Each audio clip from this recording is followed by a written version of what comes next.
Good evening, everyone. Apologies that I am here late, but it is time to open the meeting for the Oshtemo Township regular board meeting for June 25th. And at this time, before I move forward, I'm going to do a remote location identification and looking for any members of this body who by statute are permitted to attend remotely. Thank you. Deputy Farmer Clerk, I'm present in Oshtemo Township. Thank you, Clerk Farmer. So with that being said, I invite you to join us for the Pledge of Allegiance. I pledge allegiance to the flag of the United States of America and to the republic for which it stands, one nation, under God, indivisible, with liberty and justice for all.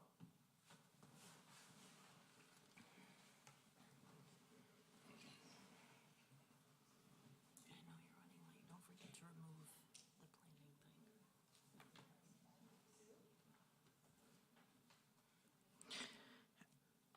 thing. Thank you. At this time, I would like to invite a member of this board to share publicly a part of the township mission, vision, and core values.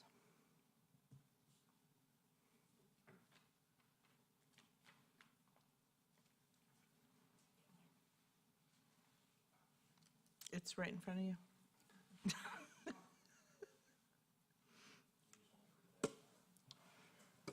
I was going to pick my own, but here it is. Core value, public service, fair treatment to all people. Thank you, Trustee Ford. For ease, I've been trying to put them on the agenda for you, so it's right in front of you, but this is, if anyone you choose to read is fine. And so I'm just going to take a breath here for a second, connect to the internet. And are there any changes to the agenda? Removing number 9 for request of planning department.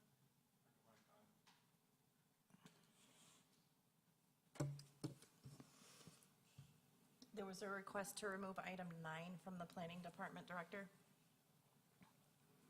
Okay, so we will amend the agenda. Consideration of temporary certificate of occupancy update. We will do that at a future board meeting. So we will amend the agenda and remove item 9.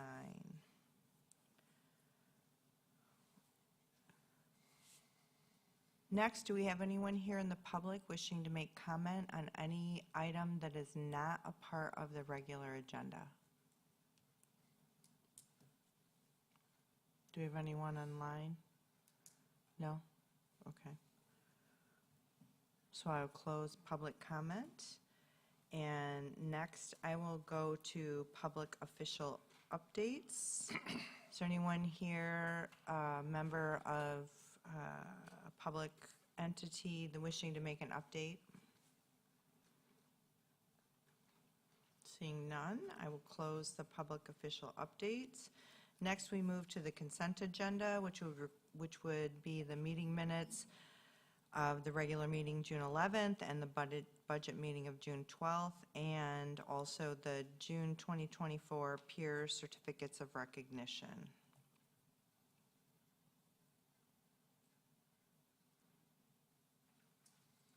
All right.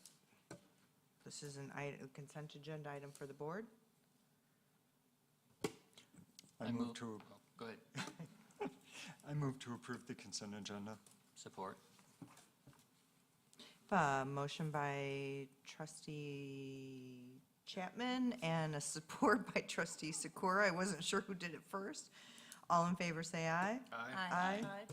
Opposed? Clerk Farmer? I'm not opposed. Motion I'm with- carries 7-0.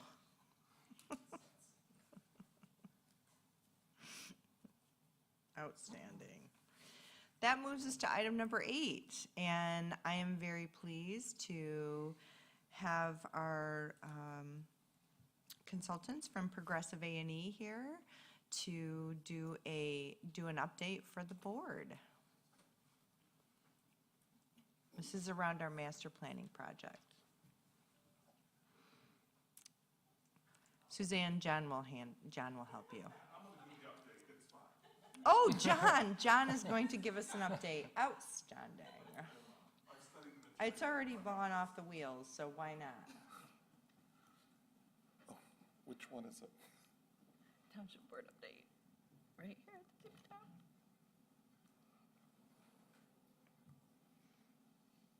There you go. So what's really funny is I was thinking your meeting was at 6, and I was driving around the township trying to figure out where we would put a village center. Because I've been thinking all these ideas. I'm like, we're here, let's go look at this and go look at that. So we're super excited about the project. So I'm here today to give you an update. I'm Suzanne Schultz with Progressive Companies, the urban planning project lead, and Sarah sends her regards for those of you who have met Sarah. For the schedule today, I just want to kind of update you on where we're at, give you an overview of the engagement we've had to date, and then kind of give you what's next steps, and we'll go through that. So for comprehensive planning, just a reminder of what the comprehensive plan is. It serves as the basis for your zoning ordinance. You're required to have a comprehensive plan to support your zoning. And really what it is the foundational document that explains the why of how you're regulating. So that plan is a guide for future decision-making. It helps you provide more predictability in your decisions and consistency.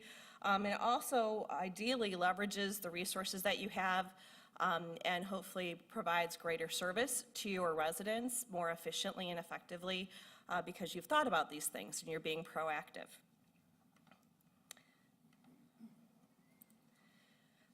Where we are in the schedule, so this past spring, we held several activities. We set up the thought leader group. There's a thought leader committee, and they are providing input as we go through different things. So they're kind of our guinea pigs. We test out the engagement stuff on them before we go to the public. But we also have had focus groups. We had 3 focus group meetings, and then 2 pop-ups so far. So we're kind of in the beginning of the process. That will go until about April. It'll probably be done before then, but just as we're working through the multiple things that we have to do. Just a reminder also, we drafted the Transportation Mobility Ordinance, kind of the first round, and we'll revisit that as we go through the comprehensive plan process and then sync up some of the road types and locations and infrastructure discussions we had before with the land use so that you really have a comprehensive picture about what the township will look like 20 years from now. We've done a data collection effort and looked at community profile and existing land use. We looked at kind of your persons per household, which is 2.25. That number has been decreasing over time all throughout the country and the state as household sizes are getting smaller.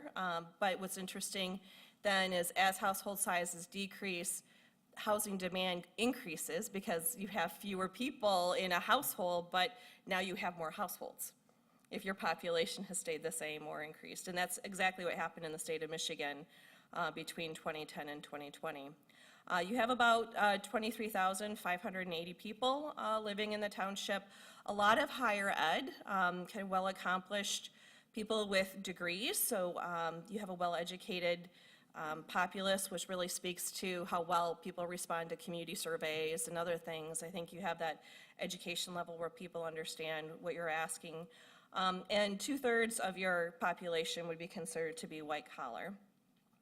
Your existing land use is interesting when you look at the amount of yellow versus green on the map, that you have a lot of former, what you would have considered ag land or open space being converted into large lot residential development.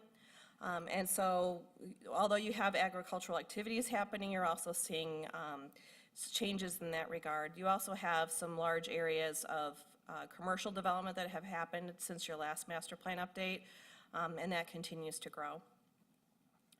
Part of this work is also a market analysis and looking at kind of comparing different areas, looking at housing and how things are changing or what those areas of interest are. And I think for me, one of the most interesting parts of this was looking at west versus east, kind of the more rural portion of the township versus the more urban portions of the township, and the size of the houses and the price of those houses.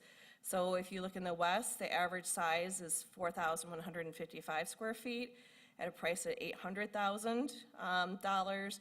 If you looked at the east, about half that size, 2,100 square feet, and a quarter to a third of the price, 280,000, has been the price. So I'm sure that's gone up since this last was done, but you can get a sense of how the variety of housing choices that you offer. You also have rental and apartments. You have a good balance there, which is shown on the bottom right-hand corner between owner and renter. And kind of the Upjohn study that was done showed changes in the housing market, certainly a 40,000 price increase from 2021 to 2022 is a pretty big jump.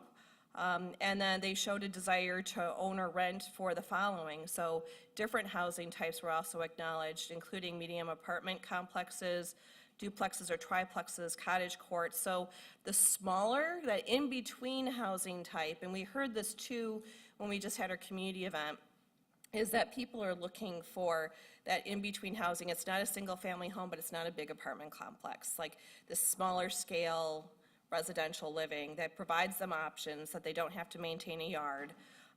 They could retire and they can stay in the community, but it's something smaller and more personal to them.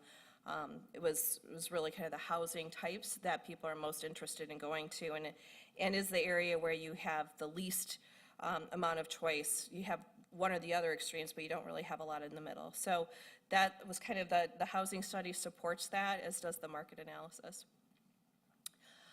When we look at population trends and key indicators, your population has generally remained the same. It's gone up a little bit as you're seeing more people move into the area. The median age is 35.8, which is really great from, as you know, you're a family community, so you have a lot of families that are moving here. You have seniors, but not a ton, but you've got kind of that Gen X, millennials, 22%, Gen Z, 29%. You have college students here, but you also have people who stay. And I think that really is reflective of kind of the varying degrees of household type. So it's almost a perfect bell when you look at the community. It's not heavy on one end or the other, which is actually really, really good. And so your income though is, as we mentioned, the education supports the income and the jobs that you have here, which is definitely a strength. When we look at change in the community, kind of the growth in the households, just under 2% in housing units this is the past 20 years, but I think that's low. And then the total number of housing units, you have about 11,000, 11,400. And some of these projections can be a little tricky when we're looking at them. This is from Esri, which is kind of the best analytics piece that a lot of people use in the industry. And as we get further out, we start to project. I think some of these numbers, if you compare them to the Upjohn numbers, are a little bit low, and that you see, it shows it being pretty steady growth, but not anything significant. I think you have a lot more demand than that is really showing when you combine that with the Upjohn work that was done. So then we've done that kind of quantitative, that piece, that data piece, and trying to understand changes and trends in Oshtemo. And then we layer that with the qualitative. What has been going on in the community? What is community opinion happening? What are people's interests or concerns? And so we've had, as I mentioned, the focus group meetings, 2 pop-ups, and most recently the community gathering held on June 13th.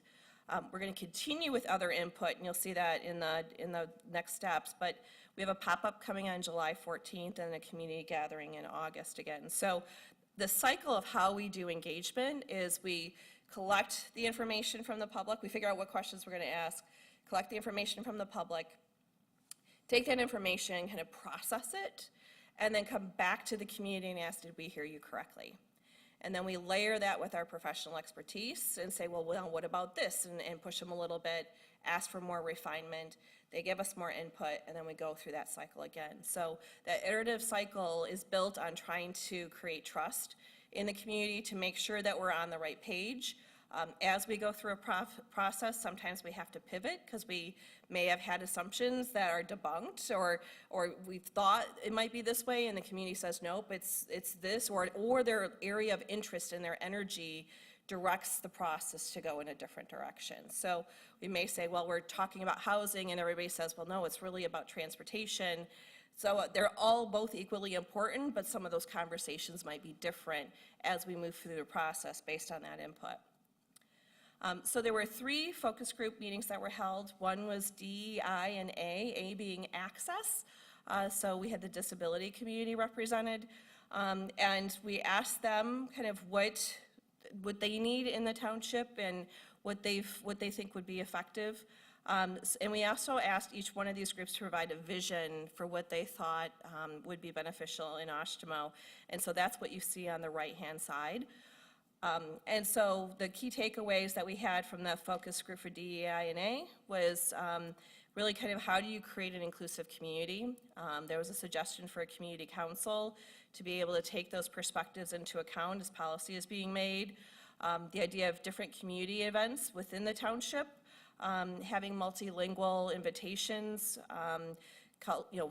participation with cultural organizations. There was a lot of conversation about how there's a lot of foreign students from Western who live in the township. How do you incorporate them to feel more part of the community? Prioritizing diversity in business types and owners in the township. And then collaborating with community organizations that already exist and really leveraging those resources within the community. And then you see comments on the right, a lot of them related to accessibility, being welcoming, where everyone feels belonging. And so those were some of the comments that we had there. Community safety was an interesting piece, partly because we do have a large billboard map where we've asked people to kind of identify on the map where they feel safe. How people have interpreted that, it kind of goes in 2 different directions. One is, what road do I feel safe on driving or biking or walking? But then also safety just in general, perception of safety in different areas of the township, and what they would need or what they would want to see, whether it's wider bike lanes or sidewalks, to actually engaging with neighbors, like knowing your neighbor, feeling a sense of belonging with your neighbor to build that sense of safety. I thought that was really interesting. And the comments that we receive and other components of the input that we've got really talk about the desire to build community and be familiar with your neighbors and come together. And so there definitely seems to be some longing for that in the input that we've gotten. So as I mentioned, transportation was a main point of discussion.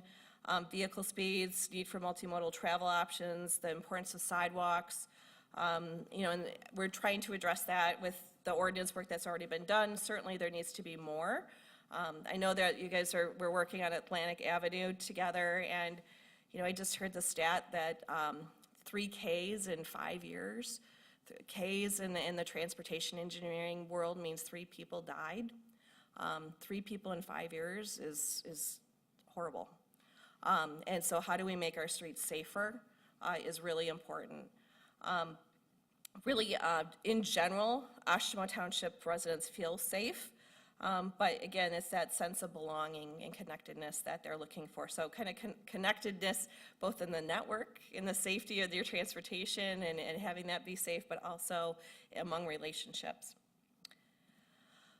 The third group we had was kind of future of Oshtemo, kind of trying to have a bigger discussion with this focus group to really see kind of where they were headed and what they were thinking. So there were some developers in the group, other interests were included, and kind of what do they see? And so this discussion about sense of place being crucial, small scale kind of neighborhood centers or small scale nodes. So you've got the big stuff on the far eastern end, but for that creation, those third places they call them, like you can run into somebody at the coffee shop or the bagel store, like those kinds of interactions, they thought were important for the future of the township.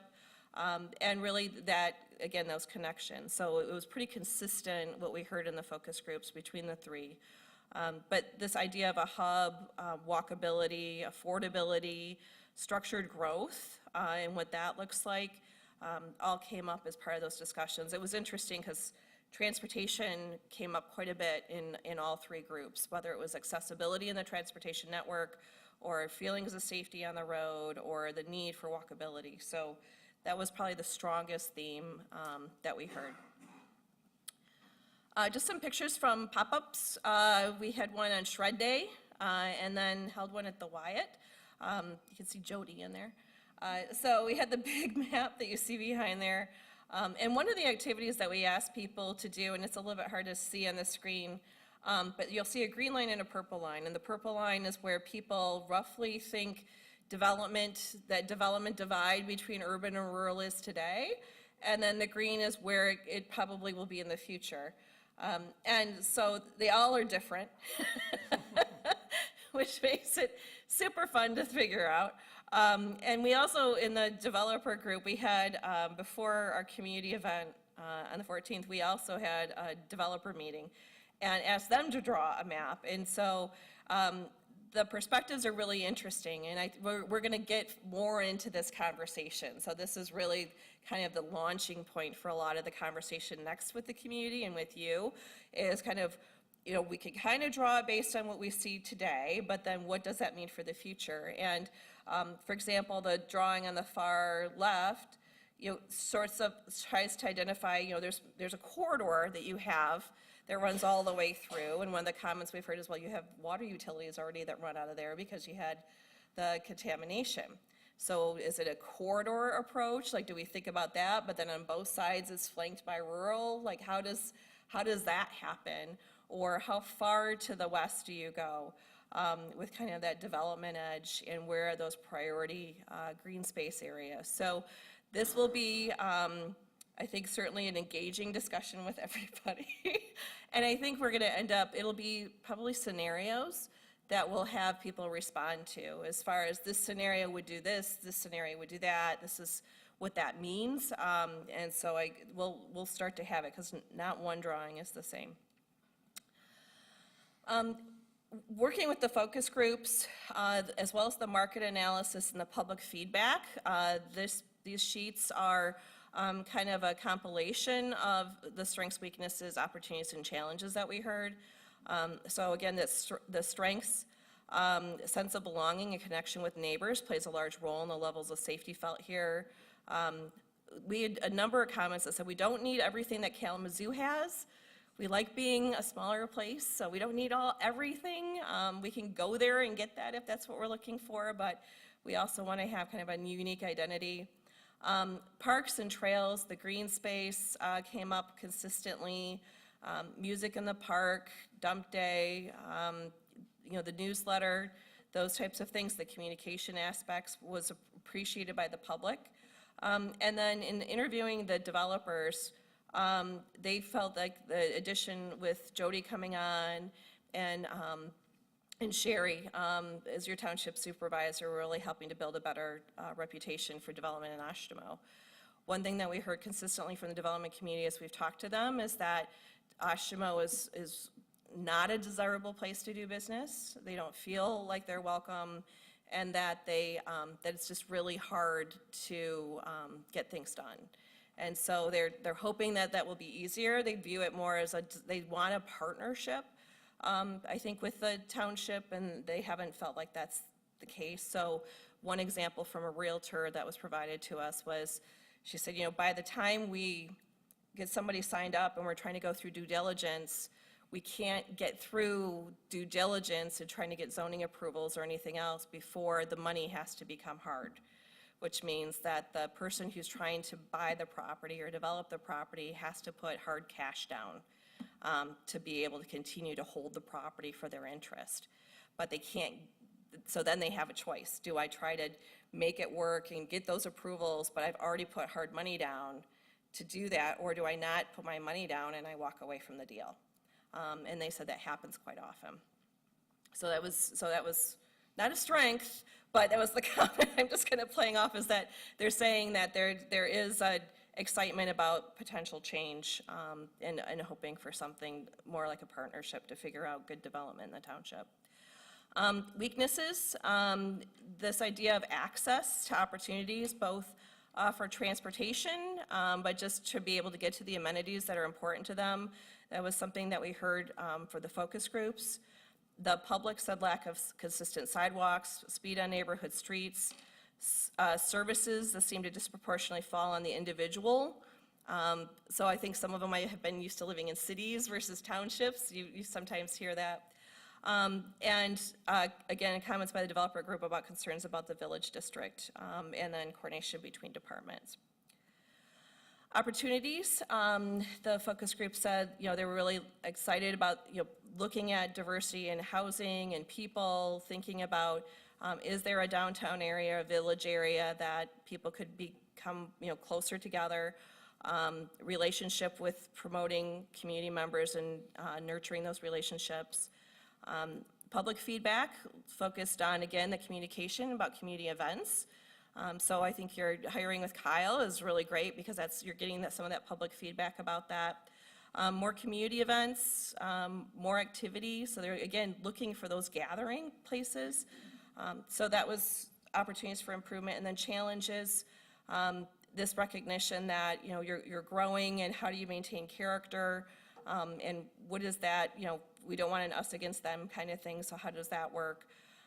Housing came up as probably this is where you saw housing commented most on challenges.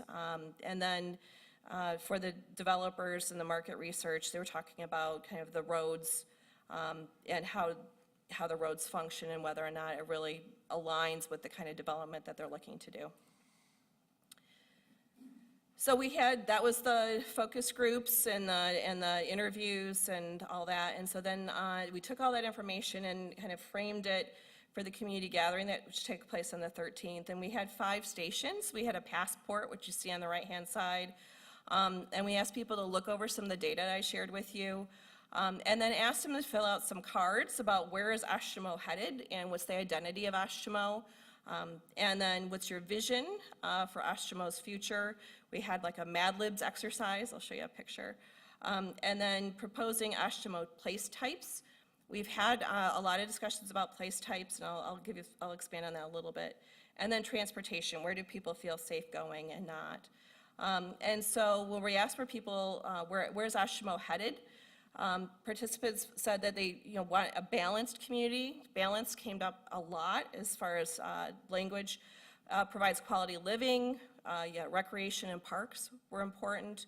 And so the key words, you can see on the picture in here that we had like this Mad Libs sheet had all these little word squares that you could align your verb or your adjective on there, the orange or the green. And the words that were chosen most often were connected, healthy, growing, inclusive, sustainable, accessible, strong, and welcoming.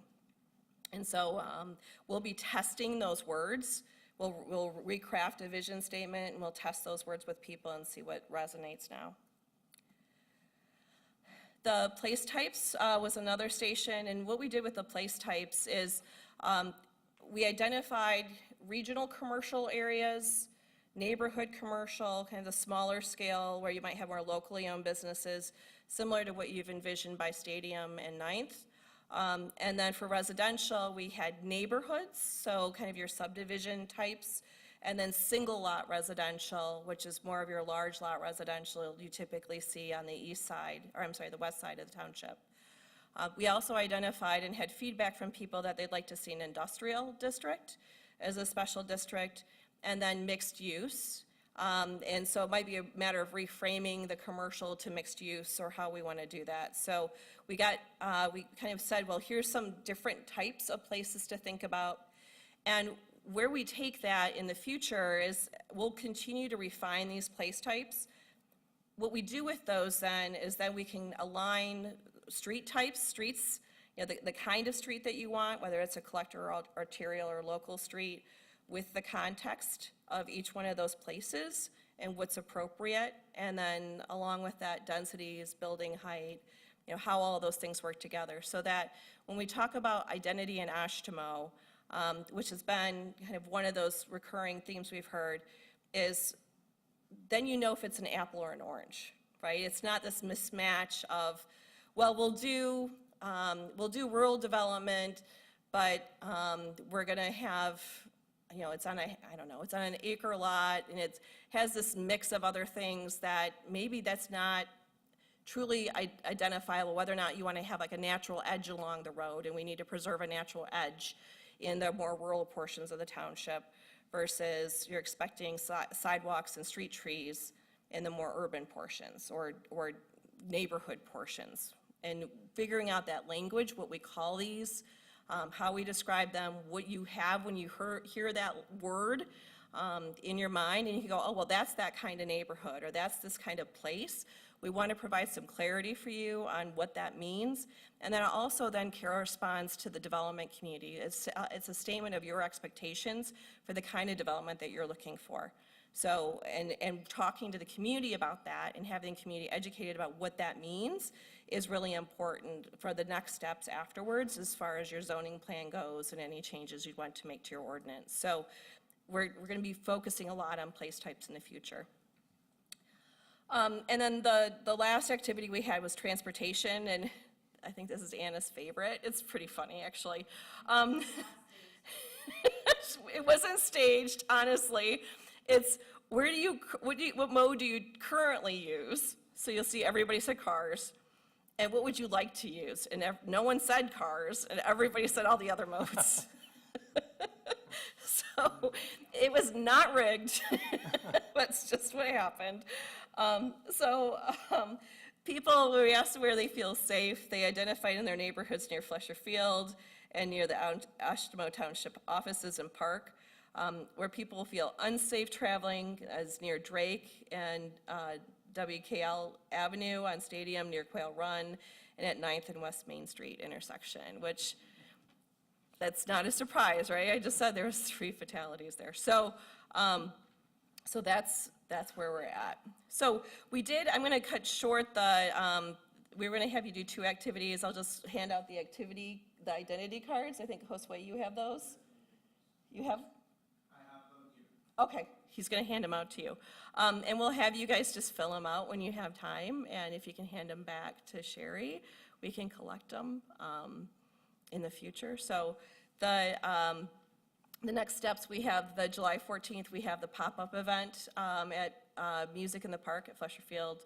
And we're going to continue to refine, as I mentioned, the vision statement, the place types, and continuing the community engagement. So the second event, as I mentioned, it was in the beginning, is on August 8th, where we'll ask for people for additional feedback to validate the things that we've been learning.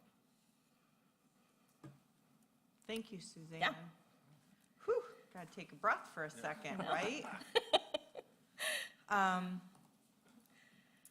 Is there anyone here that has any questions for Suzanne about her presentation, or what's been presented, or where we're at, and where we've been and where we're going? And I would like to make a comment, first of all, that very nicely done. This was really, really interesting. It was really nice to see everything kind of was cohesive as far as like what people are expecting, which makes it really nice because it's very detailed.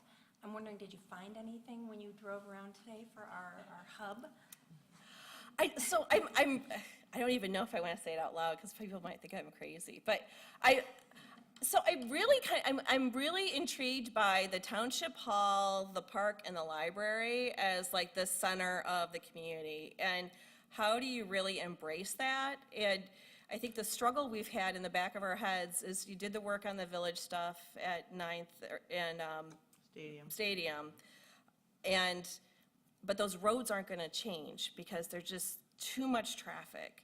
And the speed is really, really hard. And we've gotten the feedback from the developers that that's not the kind of, like the ordinance isn't working, you haven't had any development since the ordinance was adopted. So like, how do you, and I'm not saying like throw the baby out with the bathwater, I'm not saying that at all, but if I'm not comfortable that, you know, if you imagine yourself as, you know, a mother with a stroller and young kids trying to cross the street, I would not cross there, right? So how do you, where is that area that people feel safe and they feel like already this sense of community? And to me, it's this area here. And so how do we think of, you know, so like, for example, KL, I mean, you have these huge blocks, right? You've got 1 mile sections, but how do we think of maybe behind here or next to this node as being maybe the center? Like, how do we think about some of that stuff? I haven't thought it all out, but that was like my thinking is like, I want to drive around and just see what's around here to see if this makes more sense, because it's more interior and it's not right on an MDOT road, and it's not on a major arterial where you're going to have all the through traffic. And so how do we think about those spaces a little bit differently? But it's not in, you know, it's not been in your plans before, so that's where I'm like, feel like I'm going a little rogue, but that might be a solution. And to me, the public input starts to kind of lead me there with saying, well, maybe they already feel a connection to this place.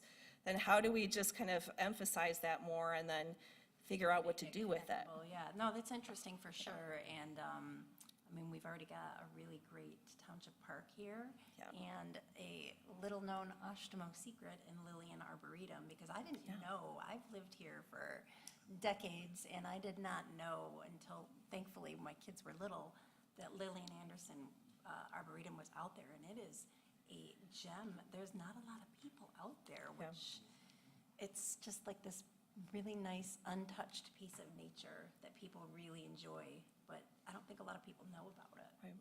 Yeah, so you've got these so I like try to find, you know, what are the assets you already have, and then how do you build on them and enhance them?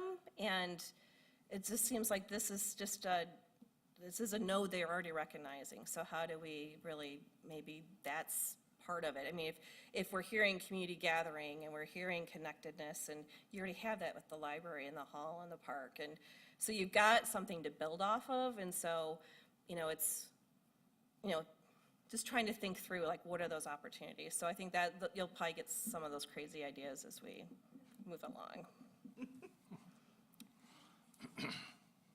Any other? Yeah, I just wanted to thank you for your work and compliment you on everything that has been going on. I've participated in several different aspects of it, levels of it. It is very exciting. It's very interesting.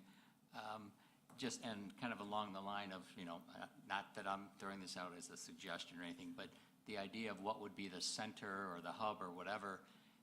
Some of us on some of the parks groups have thought about, you know, for example, having a tree lighting ceremony, not down in Stadium and 9th Street, but perhaps at the Township Hall, and having like a, not procession, but, you know, like going from here to the library, walking around, having like things, stations and stuff like that. Thinking more of this being more of a hub than the other area being a hub, you know, but we're just trying to come up with ideas and throw out, you know, other ways of looking at things and how to get people more involved and connected. And, you know, your comment, which, you know, I didn't know before, about this being a natural place, you know, kind of fits in with some of the ways that other people are seeing that too as a potential area. Yeah, and I always believe, like, there's already an intuition in the community, and it's like trying to find what, like, you've been in the back of your heads or your guts telling you, because that's, to me, the magic of this, where people go, well, yeah, like, that makes sense. Like, that's, you know, and we have, I just finished a plan in North Muskegon, and they have their city hall right next to their school, but they have a festival of trees, and then they do a dog parade. Oh, wow. A Christmas dog parade, so all the dogs are dressed up, and then they do the parade. So we can up it with the trees, with the dogs. I'm 100% pro tree lighting ceremony. For anybody that, dogs are fine too, and I am absolutely open to locations that make the most sense for the most people, so. But yeah, and I wasn't, you know, No, it's trying okay. to focus No. on that. It's just that I like the fact that people are participating and are willing to think of other areas and other ways of addressing these issues, and then realizing, well, we all kind of have some of the same concepts of finding a place.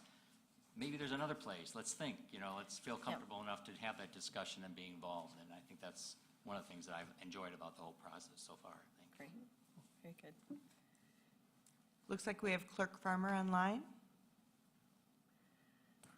Thanks. I think these ideas are great. And sort of shifting our mindset about what could be the hub of the township. It is disappointing though. And I know that there are other townships on the other side of the state that have different relationships with their road commission, and they are able to create village areas. And I know we all wanted that. I still hope for it in the future, but in the meantime, making a doing placemaking here where we already are is a great idea. I really just, excuse me, I wanted to share, I've also participated in varying levels and in some of the activities for the public through this process, and the feedback from the public has been great. We've had more than one, we've had quite a few people who have participated in either master planning or other engagement activities with other organizations, other companies, other municipalities. And I've heard repeatedly that this was so far, we have seen really good activities that encourage engagement from these people who do this often. And they've been really impressed with the process and look forward to. You muted yourself, Dusty. I looked down and saw it was muted, and I said, man, was that muted the whole time? Anyway, it's just that people really have found value in this process and look forward to more in the future. Thanks, Clerk Farmer. Any other questions or comments from the board? I just want to, seriously step back and take a deep breath. I do believe we started this process just a year ago, maybe, a little bit. And I also want to remind this board that, we went through the change in our planning director during this process, who is an integral part of sort of leading the master plan. And Suzanne and her team at Progressive A&E did not let the ball drop. They kept moving it forward and, keeping us together until we were able to bring Jody, our current planning director, on board, who just picked it up with both arms and moving it forward in a very fabulous way. The amount of information that's already been gathered to sort of see it in this platform is amazing. And we still have about a year to go. So it just makes me very, very excited. Great. You guys are great to work with. We really love working with Oshtemo and are having a lot of fun. So we're very grateful. We think you're fun too. All right, so you have an activity, and so part of the reason for this was that I know some people were traveling or, and we wanted to give you an opportunity to participate in some of the visioning activities. So Suzanne, your team will share those. Yep, we'll get the cards. I think we left them in the car, didn't we, Josue? That's why we're. That's okay. So. We're gonna finish this. We have one more item, so actually we're gonna take a little break after we finish item number 10. So maybe that'll be a good time to sort of pass that material. That would be perfect. Okay. Great, thank you. Thank you, Suzanne.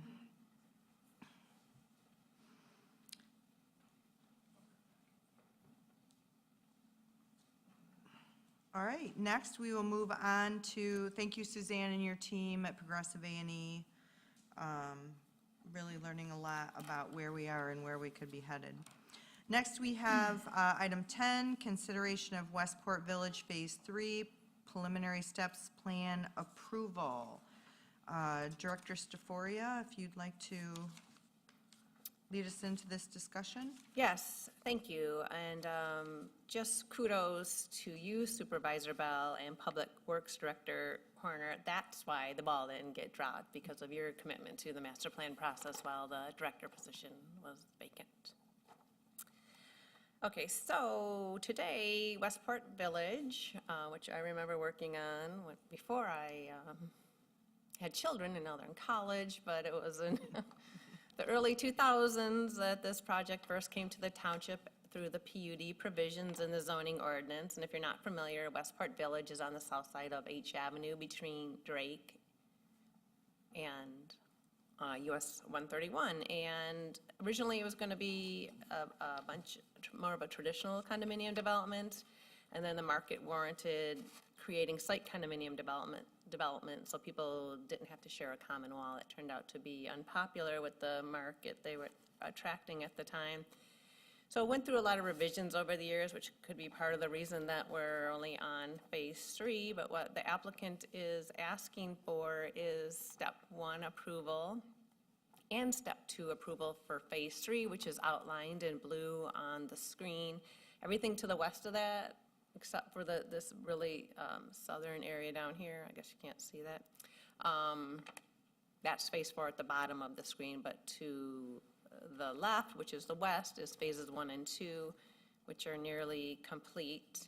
And so the applicant was before the Planning Commission last month. The Planning Commission's job with the site condo is just with step 1, and they confirm that per zoning and available utilities do the lot sizes satisfy the ordinance. So in phase 3, they found, yes, the lot sizes do meet the minimum requirements for residential when water and sewer are available. And they also looked at a minor change to lots 87 and 88, which are in phase 2. One got smaller to enlarge the other one, which that was very minor, and that's not before you tonight, but that is also something the Planning Commission looked at. So the Planning Commission did recommend step 1 approval, but the applicant was ready for step 2 approval because most of the utilities are already in, that the sewer was run through the phase 3 area with an earlier phase of this project. And with step 2, an applicant comes before you, well, pretty much to your engineering department to have the infrastructure plans reviewed and approved before they do construction. Now, some of this, like I said, is already in. But that's the logic, and it's in the statute and in our ordinance. A step 1, just make sure the lots comply, and it gives a developer, it's either 18 or 24 months to come forward with step 2, where they actually have the design for roads, water, sewer, other infrastructure for review and approval. And then once those get approved, then I think that's the 24 months that then they have to build it, come back for step 3. So you will see this again at step 3 when all the infrastructure is in place and they're ready to start pulling building permits. So what's not in is the road yet, and then the lighting and probably some of the cable and gas and utilities like that. So the applicant's before us tonight to get step 1 and step 2. This image on the screen shows the different phases. So the far west was phase 1. And then 2 kind of wrapped around in the middle and up towards the east, towards H Avenue and down. And then phase 3, you can see, is tucked on the east edge of the development. And then phase 4, the applicant will return for that at some point in the future.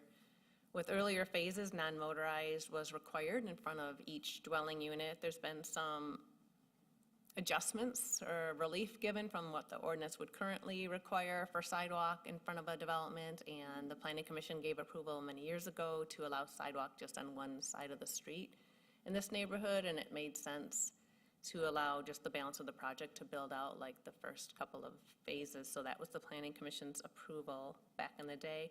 And they're also required to build a non-motorized path on H Avenue, and that was deferred to allow it to be established when half of the units in phase 2 were completed. And at this point, since H Avenue at Squires is under construction, it just makes sense to do that H Avenue path next year in partnership with the township, because we're going to be wanting to do a segment between this neighborhood and the intersection of H and Drake. So there have been conversations with the developer about coordinating that. It would be too late in the year at this point for them to try to secure road commission approval to build the H Avenue segment of bike path shared use path, I should say, yet this year, but I think it's very logical to make it a condition of approval with Phase 3, that it be established next year. The applicant did submit a couple renderings of what the homes in this phase would look like, which is very similar to the homes that were established in earlier phases. So we do recommend through the Planning Commission, their voice tonight, that the Township Board grant Step 1 tentative preliminary plan approval, and then your staff is recommending that Step 2 preliminary plan approval be granted, subject to these conditions that were part of Step 1 from the Planning Commission. The Public Works Director had a memo that was included in the staff report with a few conditions, that those be satisfied. That, again, non-motorized path on H be established next year. Sidewalks are established with each unit on the side of the street that they're required on, and that they continue through the driveway so it meets ADA grades, and that the sidewalks are logically placed through driveways, that they're given that consideration when the site is built up, the individual sites. And then before the applicant comes back for Phase 3, that is another element I should have mentioned with Phase 3. Not only are all the utilities in, but the condominium documents have been submitted and reviewed and approved by the township attorney to make sure they are appropriate and in compliance with applicable statutes and ordinances. So it is a recommendation that Step 1 and Step 2 be granted. This next image isn't terrific, but that shows you that's Phase 3 right there in the middle of the screen. The dashed lines with Phase 2, the start of it being at the very bottom, and Phase 2 being at the very top of the screen. So I know we have a representative from Vista Construction here if you have any questions for him. Thank you, Director Staforia. Before we invite the applicant up, is there anyone, does anyone from the board have any questions for the planning director? I have one. I've actually never driven back here before, even though I could walk there from my home. I believe, is it gated? It's gated, correct? Yeah. Okay, but it's not manned by security? No. They just have a key or a key card or something to get in? And there's only one in and one out? I'm just curious, the east side that you're going to develop here, I saw in there that there's a tree line for buffer. What is the property that's just adjacent? I'm sorry, Trustee Cole, we're going to invite the developer up after. This is questions just for the planning director. Oh, okay, well, maybe you know what the property is. It's a single-family residence on a large parcel to the east. Okay, and no complaints from them that we anticipate? No, and Step 1 requires a public hearing, so notice of public hearing was mailed to owners and occupants within 300 feet, including everybody in the earlier phases of this project. One thing I didn't mention, but I know it was in my staff report, is that it's been so long since this condominium established, it is up to the original, well, the now present condominium association to decide if they'll accept Phase 3 into their project. Otherwise, Phase 3 and then eventually Phase 4 would have to be standalone condominiums, but they'll still use the same streets because those rights were reserved by the developer. Yeah, I read that in there. So does that mean the HOA has to vote? They have not voted yet? They're waiting to see? Well, we can get an update, I'm not sure. Okay. But Yeah, this is happening across the state, because of the recession and then COVID. There's a lot of condominium projects that are facing the same thing. Yeah, okay, that's all I had. Thank you. And any other questions for the planning director? One question that, I ask you, but I think it's important to share is, why did this come to the township board in general? That's because our ordinance lays out for a plat or a site condominium or even a traditional condominium where there are common walls, that there are 3 steps. And steps 1 through 3 come to the township board for approval. That's consistent with state law for Yeah. condominium subdivision development. Yeah, it's just been a while since anything like this has come to the been a board. while.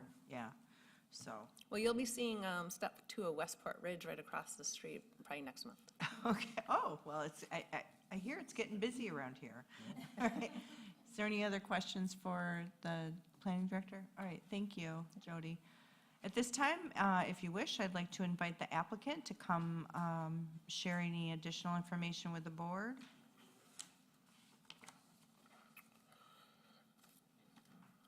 Yeah. Introduce yourself. Yep, so I'm Jeff Sheffers, owner of Visser Construction with my partner Chad Visser now. Steve and Dan are now, been retired for probably, I don't know, 8 or 9 years, maybe 10, I'm not sure yet, so. But yeah, we're coming for I think it was the Phase 3 was gonna encompass, the last 2, but we really would like to just dedicate that, separate it between 3 and 4 so that we can kind of direct the traffic and keep the guys working in one specific area and not over multiple sides of the plat. That's why we're kind of separating that out. We're super excited about partnering with the township with Anna on the path. I think we've shared that with the residents, and I hope that the township and everything, it all happens. That they're able to get your easements and you're able to get that, because your study was very interesting, because it is a dangerous road coming through there, and people do walk down through there. It's 55 miles an hour, which seems crazy. I mean, our office is right in the front, so we see that on a daily basis. So any separation that we can get to get our residents all the way down to Drake Road and then onto the Calhaven will be fantastic. We're all looking forward to that, and so are they. So, yeah, any other questions that you can have for us, I'll answer. Thank you. Has the HOA voted yet? So the HOA, they were at the planning, they have not voted yet. So the president was actually at the planning meeting, and the board has voted to put Phase 3 into their condo docs, but it does have to go to a resident vote. So either way, it would either have to be, which we think it's gonna pass. I mean, there's been no objection and everybody's for it. But that vote, I believe, will probably be maybe in around 45 days. I think there's some notices and some things like that need to go out to mortgage carriers and all that kind of stuff. Yeah, I would think that more condos out there are more HOA fees. Is there I can't think of any detriment other than it's undeveloped land. I don't know if they're using it for anything, but.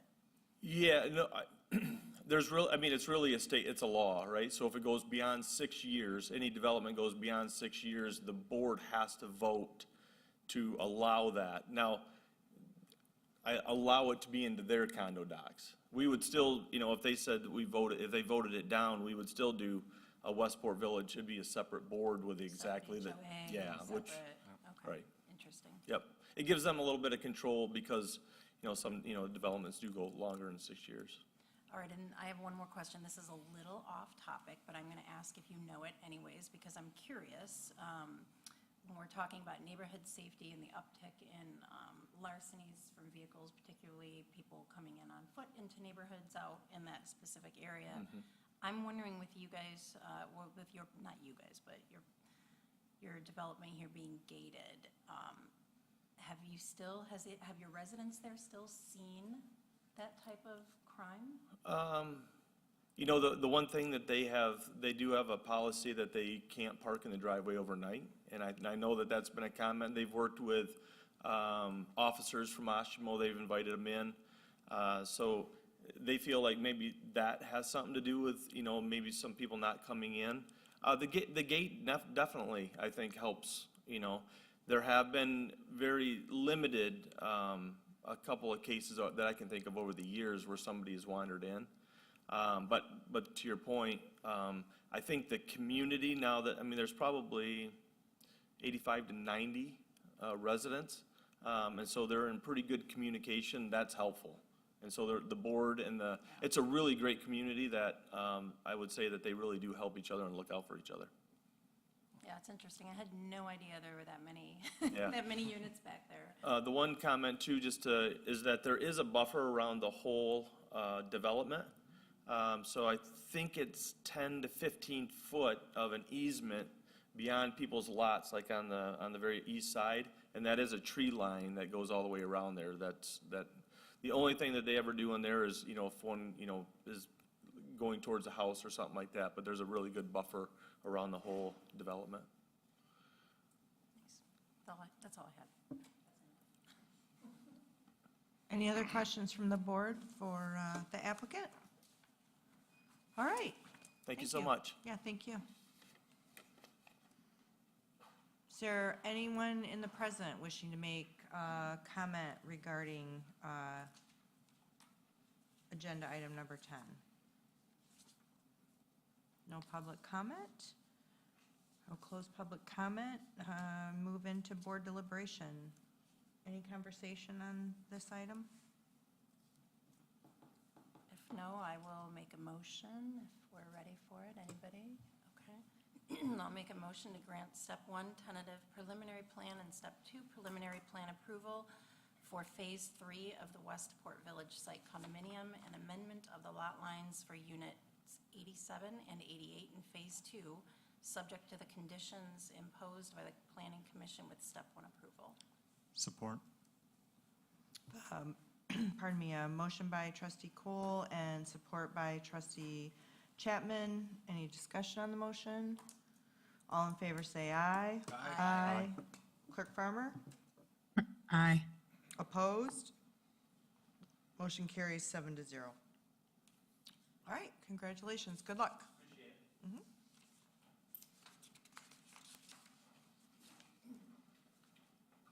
Okay. We are going to take, hold on, I need my eyeballs so I can see the clock. Very good. We're going to take a 5-minute break. We will come together at 6:45 at the tables at the back of the room, and we will start, we will resume our conversations with AGVs this evening for budget preparation. So with that, we are adjourned. I did know about the desk, by the way. I tried to call you twice today. I did. Oh. I forgot to. I just thought you didn't. I forgot to loop in John, but.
attitude for sure, but we do have to get back to business.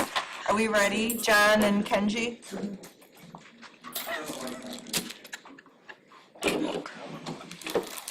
All right, good evening, everyone.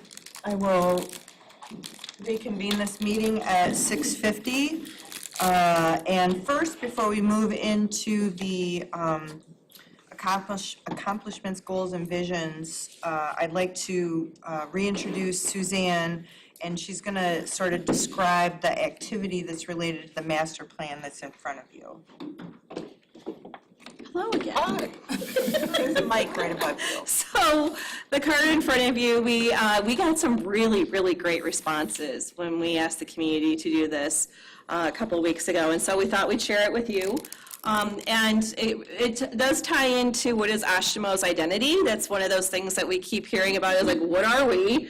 You know, what are we known for? Or, you know, what do we look like? And so part of that comes into play, you know, those place types speaks to community identity, but just kind of generally kind of a philosophical piece about what do you think about Oshtemo, what should you be known for? So that's what the card tries to get at, and so we're just asking you to fill that out and return it to Sherry, and we will collect that and incorporate that in with the other comments that we've received.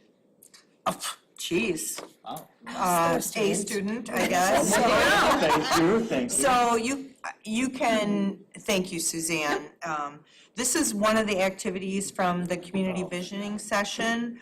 And to encourage, present to the public who watches our meetings, but encourage board participation.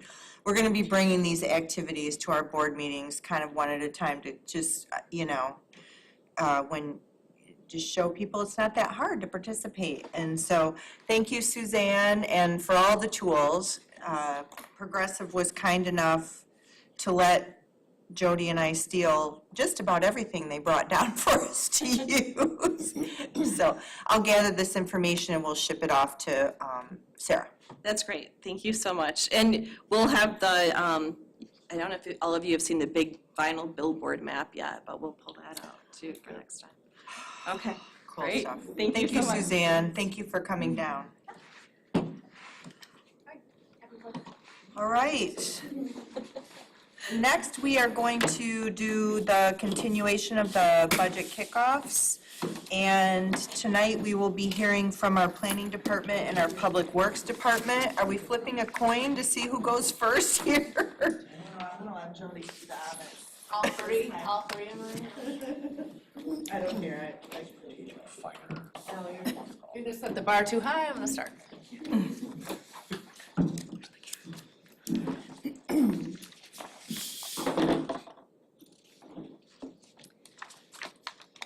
So, whichever one would you like, which one would you like to start You know what, with? why don't we do DDA and soda first, because they're the most compact, and then sort of talk about the bigger stuff after that. Right, and then just 2024 and forward, correct? Yeah, Yeah. Yeah. It would be best, I don't speak a whole lot to the 23 accomplishments and some of the. But for the DDA, some of their goals for this year is to continue working with the Public Works Department to gather public input on the extension of Atlantic Avenue, finish the design work that is well underway, and apply for a safety grant to help fund the construction of that road extension. We have goals to create a business inventory for the DDA that will be boots on the ground, but also working probably with the assessing department for their list of businesses in the downtown area. There's several multi-tenant buildings, so we'll be visually figuring out who's in which suites. But I know they walked that area last year or drove it, because I was talking with the assessor earlier today, and so she had a list of new businesses they discovered last fall when they were doing their canvassing. So that will be a great start for us. Continue to swap the banners seasonally in the village area. And you'll see a goal of mine for next year will be to update those. But we do have seasonal ones, so we will swap those out. Like previous years, do snow removal on the Stadium Drive sidewalk, which there was only really one event last year that required snow removal, and then nothing this year for Millard's Way and the Stadium Drive sidewalk. Can I ask you a question about this, Jody? Sure. When I was back at the community center recently, I was parked over behind the building in that other parking lot. I noticed, I think there's a fence back there up against the woods, kind of on the southwestish side of that. Okay, are you with me? Roughly? There By appeared the to- picnic table or on the other side? Yeah, maybe, yes, maybe. This was outside of the community center behind like what used to be Yeah. the karate shop and the mattress place, whatever. There looked like there was like a 2-track behind that fence and some traffic going on it and then coming onto the parking lot to use. Oh, Is that, if I recall, when we put this Millard's Way in, there were some businesses on the corner that did not want to participate in getting access and building out that Millard's Way, but it looks like there are folks using it. yeah, we can look into that. Yeah, See that's if it really- warrants an extension. Because, Maybe I didn't see what I think I saw, but that's what it looked like to me. And I don't know if it's a daily thing that people are doing, or maybe just the people that know about it. so it's, you're saying there, when you're on the roundabout behind. No, it's when you come, if you're coming from Atlantic or Uh-huh. whatever, you would be through the roundabout like you're going to the community center, but Yep. instead of turning right into the community center, make a hard left into that parking lot and then double back on yourself, basically. Interesting. Yeah, I don't know, we should, Unless I'm crazy, Yeah, I you thought can- I saw this, so we something to go- look at. That wouldn't surprise me. That Zach is crazy. Well, no, that wouldn't be surprising whatsoever. Not that it always surprises me at the community center, how many people, when you're there, how many people use that community center, that back access to go through. Oh, yeah. I'm always surprised. I've taken advantage of it before too. Yeah, I just didn't know that was a thing until recently. Anyway. Sorry, I didn't mean to distract from this, but. Okay, and the corner plaza, which was redeveloped to continue funding maintenance and landscaping of that area. I went out there to check it out, to report to Eagle about making sure we're not pumping the contaminated groundwater and serving it to children.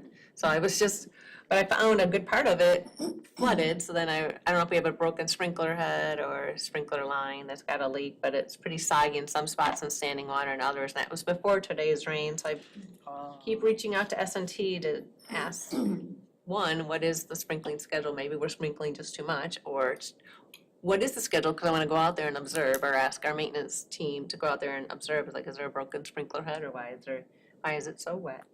But we will continue to take care of that area. Oh yeah, here's the next one I was thinking, like, identify opportunities to increase the number of banners. The ones we have down there, there's only one per pole, and it has more visual punch if you have 2 banners on each side of the pole. So we're gonna look at opportunities, like which poles could take another banner.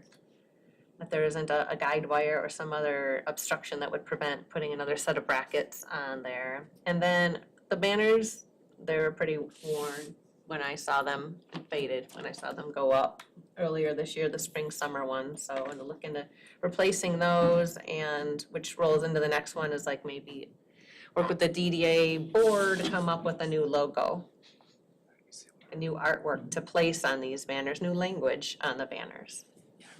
The DDA would continue to support Music in the Park and fund the raffle. They've already made their contribution for 2024 per the request of the park director to support those worthwhile activities.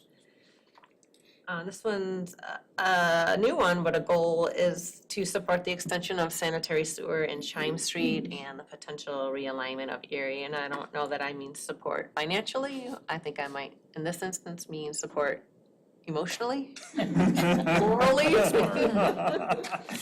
With a written letter. Letter of support, talking to affected owners. Sure.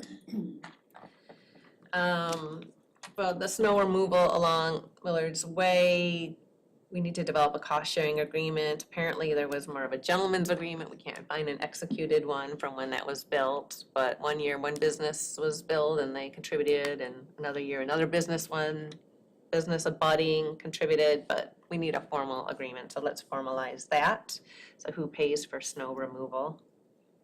fund and administer a facade improvement program. I saw that information on the webpage. It's now been updated, but once we get this business inventory, and if we see a business like KU might benefit from this grant program, I think the max is only 5,000 and they have to match it, but that's, 5,000 towards a $10,000 project to improve their facade, so. That facade program, I feel like, has been kicked around or available in some form for a long time. It has, Okay, it has. that's not, so how much does the DDA have in this fund currently? I think they just budget 10,000 every year, Oh, okay. and I don't think it's been used the past couple. All right, because as I recall, we tied up the DDA's funds for the long term with the acquisition of the Yeah, but kennel property. We don't have well, a ton. Well, that's that's less than half the capture Is it? Yeah. Okay, annually. thought it was more. Implement the downtown development plan, which you have to have a plan if you're gonna capture tax increment. So continue implementing the plan with other projects that are listed in it. Per statute, we're required to have 2 informational meetings. The last few years, they've taken the form of an open house. I think this year, the second meeting will be a presentation on DDA activities of the year towards the end of the year to this board, which is a public meeting, and that will check that box. Or if we have something great to report about Atlantic Avenue or Chime or something, maybe we'll do an open house, which would have been the first meeting. One of the 2 was earlier this year in May at the community center with the Atlantic Avenue open house. And then do our reporting requirements, which is really done by the accountant. So that's what we will continue with in 2024. For 2025, continue implementing the plan, continue to pursue funding opportunities and coordinate with others to complete the sidewalk section on Stadium Drive, southern element of that. Support the extension of sanitary sewer in Chime Street, and this, we might give money in 25, but in 24, we can only emotionally support the project. Investigate with the planning commission, so I'm envisioning the master plan wrapping up in 25, and then we can start giving some serious attention to appropriate modifications to the village commercial district to be maybe a little more flexible depending on what the consultants recommend when the master plan is done. So see the DDA and the planning commission working together on that to make some modifications. And also per the findings of the economic development strategic plan that is also underway as part of the master plan update. And the marketing firm that Progressive is using, they've conducted a lot of interviews and they're wrapping up their report on their findings. So that will have some recommendations in there too. Approach the Oshtemo United Methodist Church to encourage improvements on that parking lot that's right behind the corner plaza, or see if they're interested in selling that to the township. I found a memo of understanding today in the file that said we have right of first refusal on that, so if they do want to sell that someday, they should ask the township first if they want to acquire it, or maybe we try to build a relationship with them and we don't have to go that route.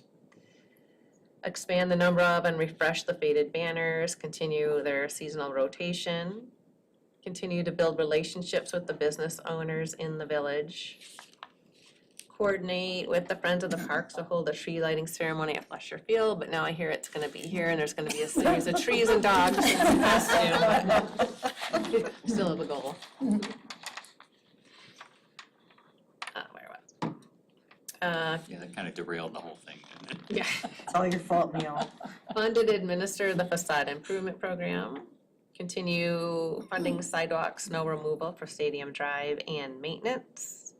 Continue to cost share with adjacent owners for snow removal along Millard's Way, the drive and the sidewalk. Continue funding the maintenance of Corner Plaza. Continue supporting music in the park. Continue to investigate and pursue land acquisition for future projects. And then do the statutory requirements of being a tax increment financing authority, which is the informational meetings and the reporting requirements. So that's the DDA. That's the DDA. So that's just and Jody's provided the map for your reference here to just remind you that these are the AGVs just for the DDA district.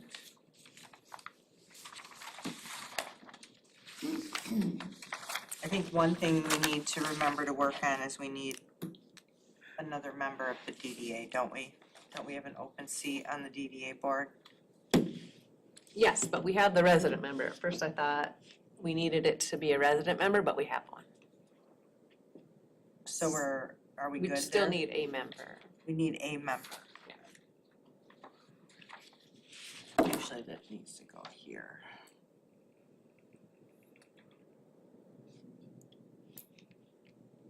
Oh, you're saying, I'm sorry, I was thinking, I've already moved ahead to soda.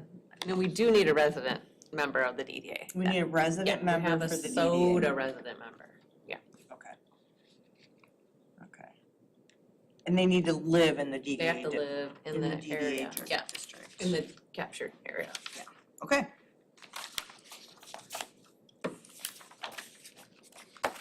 Next, under Jody's hat, is the South Drake, isn't it South Drake Corridor Improvement Authority? Yep. Yeah, okay. Soda. Soda. So there's a repayment agreement from, I think, 2017 between the Soda Board and the township to repay for the construction of the non-motorized path along Drake Road. And it's supposed to go up in 2024. Was that the year the kicker kicked in? Yeah.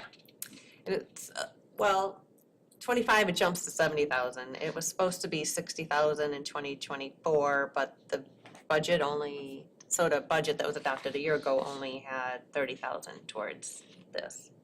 So I'm gonna ask the SOTA board, when they meet, they're having a special meeting in September, was that deliberate? That they only wanted to contribute 30, or was it an oversight? Because I see in years past that a couple budget amendments occurred like mid-year, or towards the end of the year, to take it from 30 to 60, because that has been the repayment amount for the last several years. But the agreement between the township and the SOTA board says that this is the repayment schedule, but then there's a paragraph that talks about if there's budgetary constraints or reasons to pay a different amount, maybe they've identified a project that a lesser amount can be proposed or offered back to the township. So the goal would definitely to pay back 30,000, which is budgeted right now, but I will see if there is an opportunity to do a budget amendment to take that to 60 before the end of the year. Cover existing Drake Road path maintenance costs and snow removal. Investigate the benefit, and I've already had a conversation with a few board members about this, but investigate the benefit of updating and amending the TIF plan to increase the capture. And it was an idea of Attorney Porter that we could capture more from the township, which would increase the match from the county. But there's concern that the county could, if we open up this plan for amendments, the county could completely opt out, although it would go against their policy, but they could do a moratorium like they did last time and amend to their policy and add language that says any plan that wants to amend, we could opt out. So we just want to quantify it first. Is the capture worth enough the risk of losing the county's match? So we'll investigate the benefit of updating the plan later this year. Hold the required informational meetings and do the state reporting requirements. So that's what we'll finish in 2024 yet. In 25, continue the annual reimbursement to the township for the Drake Road path construction. The Public Works Department has asked me to introduce to the SOTA board if they'd be willing to contribute toward the design expense for that remaining section of path along Drake Road from KL to Stadium. I'll be asking the SOTA board, as part of the budgeting process, their capture's not great, so they'll have to make some decisions. Also then cover existing Drake Road path maintenance and snow removal for 25. And update the non-motorized path crosswalk markings that went down last year, and something like that you have to keep up with, like every other year at least to refresh the crosswalk markings. And I believe there's been positive feedback from people using the path that there's a little more respect to the pedestrian when they're crossing, when they're in a marked crosswalk. That's how we got our resident member of SOTA. She came to the board, I think, to give positive feedback about that. That's what happens. You get recruited, hold the informational meetings, and then complete the state reporting requirements. So not a crazy active board. They only meet twice a year, but that's not enough. So we're going to suggest that they start meeting quarterly. You do need another member for SOTA though, right? Yes. They don't have to be a resident member. No, but a majority, to flesh it out, they have to have an interest. But that's only a majority, and I think a majority of the members do, just thinking of the Okay. members I am aware of, that they all have an interest in the district. Whether they're the manager, like the apartments, Sure. that's an interest, Sure, owner of sure. the dental practice. Clerk Farmer has her hand raised. Thank you. Can you hear me? Mhm. First of all, Jody, thank you for finding in that agreement for the non-motorized reimbursement to the township. That we had actually not really been following that agreement for quite some time, and that was one of the first things you discovered when you came on board, and I appreciate that. Because it was supposed to incrementally increase each year, and we had not been doing that. But then I'm also still interested in this TIF piece. So I don't remember the details, but basically I know that the county policy was to stay at whatever 1% for capture. So what I heard you say was if we increase the townships, is it worth losing the county's contribution, right? So I wondered then, if we were interested in doing that and taking those tax dollars and keeping them there, could we just do a transfer from the township and then still keep the county's contribution? Just a thought. I'm not really expecting an answer, but if that's a possibility, then maybe we could have our cake and eat it too. That's an interesting idea, and Attorney Porter was excused for the remainder of this meeting, but I think that we should make a note. That's an interesting idea, at least a question worth asking. So I know we can find the county's policy. I know I have a copy of it, but I'll go to their website to make sure they haven't done any amendments and I don't have the latest, but I think it's matching millage. The millage that's captured from the local unit of government, they'll match. That's where the match comes Yeah. from.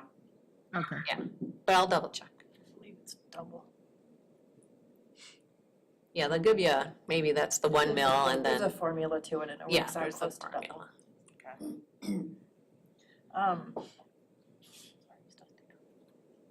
That's okay. Dusty, are you all set? I am, thank you. Okay. Any other questions for Director Seforia before we move forward? I do. Okay. So when you check into the TIF plan, is that hopefully gonna be enacted in 2025? Or are you looking to do that in 26? The reason I ask is it's going to change everybody's budget. So it'll Yeah, change the yeah. road budget, it'll change your budget, or SOTA budget, it'll, Well, I'd say ultimately it's up to the township board, because it would be action of the board, so if you wanted to delay it a year. I don't think we have time, even if we started it now, to go through all the public hearing and notification process to have it in place by 2025. 2025. okay, So it'd be work, you have to kick in fiscal 26. okay. And then the other question, I'm sorry to go backwards, but you said something that I kind of looked at Anna and went, huh? For the DDA, did you say that you have a document from the church saying that you would get first right of refusal if they sold it? Specifically from the church?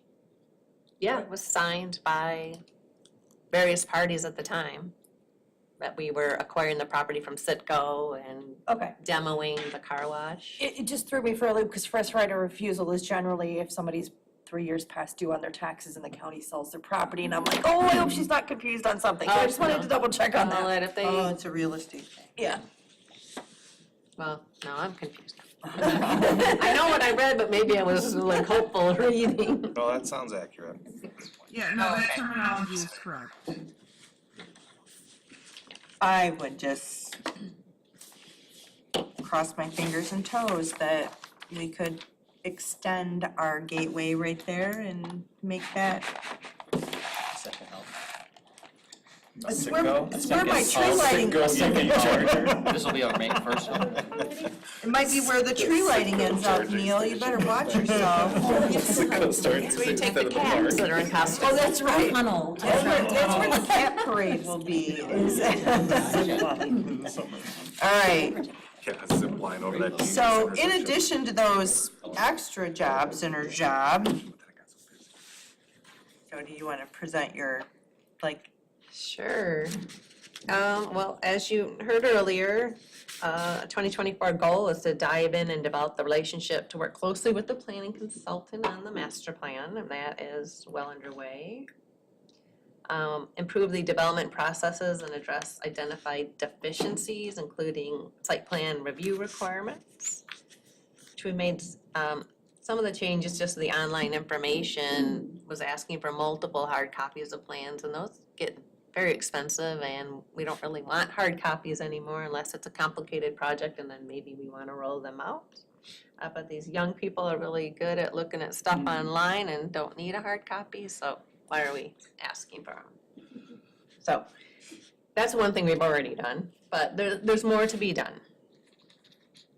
Reduce the use of planning consultants for reviewing planning and zoning applications. Now that the planning department's fully staffed, that has happened for planning items.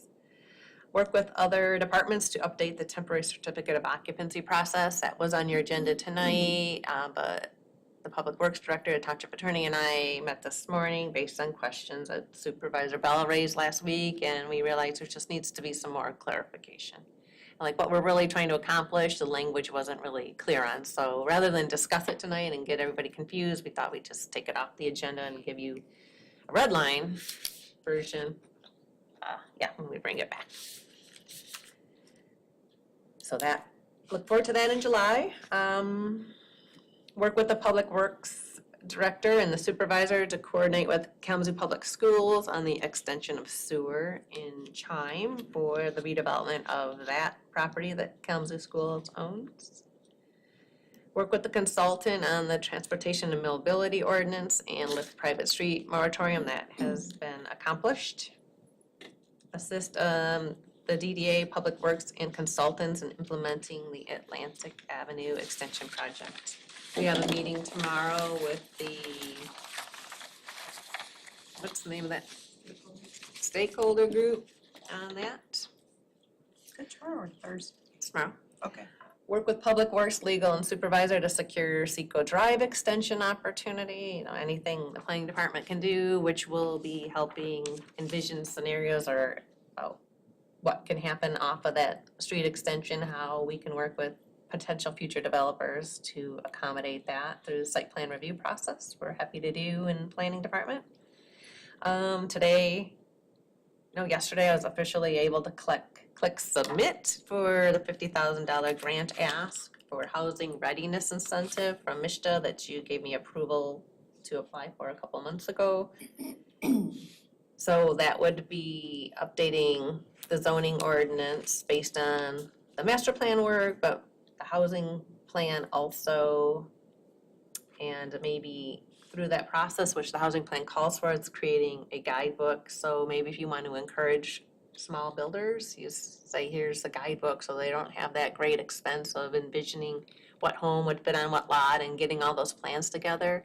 In fact, I learned this from Suzanne going to one of her presentations maybe 18 months ago through the Michigan Association of Planning, because she was a leader with that organization on the zoning reform toolkit. It talks about just having this guidebook and like help the small builders that they haven't built 100 homes, and this having a guidebook of what you want. And then if they follow that, then they get their permits more quickly and without that great design expense. There's a a benefit, and we'll get more homes, and will help smaller builders. And it'll also let the other builders know exactly what we want when we say we want a certain type of home. And I don't mean how it looks, but we might something more attainable. Instead of a $840,000 home, that's the average sale price on the west side of the township. Work with the planning commission on zoning ordinance amendments, mixed use district. And all of these are done except for the distribution and fulfillment center development standards. That's gonna go to the planning commission for public hearing in July. We had an applicant ask to amend the industrial restricted district to allow this land use. And initially I thought, well, that's a bit of a no-brainer, but then I started thinking about it and researching it. And communities around the country are struggling with this because it's a 1 million square foot warehouse and there's 50 loading docks and trucks coming, going, and like, so it's not just a warehouse. And so we developed some standards that they would have to satisfy and then go through the special use process at the planning commission. And I had some ideas from my research and I came up with a draft and I ran it by Progressive and they gave us feedback on, just based on their experience helping a bunch of communities. I was chit-chatting with Suzanne when we were setting up for the visioning session, and she said that Holland City had just approved like 1.4 million square foot warehouse building with like no buffer to a neighborhood, no buffer. And so like when I started talking to her about like, is an 8-foot berm too tall, and she gave me some suggested language and then reminded me like the concern is, which Anna, I didn't even run it by you yet, but you would have told me the same stuff, like you don't want the stormwater coming off that berm and flooding someone's backyard kind of thing, you know. Sensitive things to be aware of. And make it look natural, not just a berm, but something like maybe the glaciers left.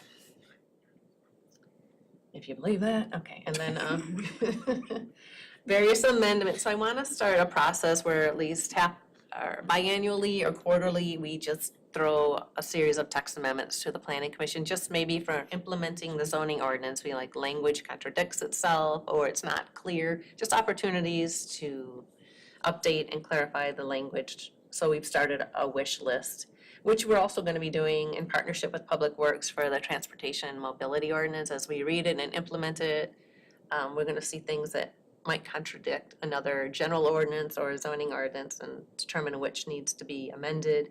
And like Suzanne said earlier, we already plan on opening up that ordinance for amendments when we come up with our street-specific requirements. So there'll be an opportunity for that, so we're gonna have a wish list for that on the server as well. This says continue to review and release planning escrow accounts. None have been reviewed and released this year, although I've reviewed them, but none have been released yet this year. But we need to improve that process, and I've had a couple meetings with the treasurer's office on that. Review the planning and zoning fee structure. I do think it's a bit burdensome for 1 and 2 family homeowners, some of our application fees.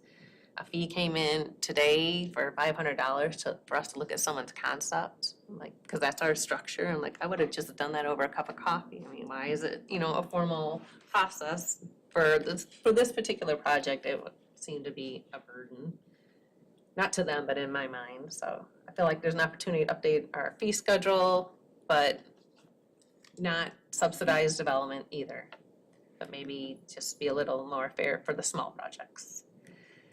Implement a new filing structure. This has been on my to-do list for 3 months, and I'm gonna get with that soon, which leads into migrating paper files to digital records, which I'm sure makes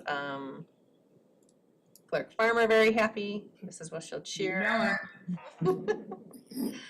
Continue biweekly development status meetings with Public Works. So when it's the construction season, we're meeting once a week on Monday afternoons to talk about active projects, so we're all coordinated and we know who's following up, and then we can report back the next week if we've heard from whomever might have an outstanding issue or something we're waiting for information from a developer or their engineer. Participate in department head meetings and the organizational review as needed.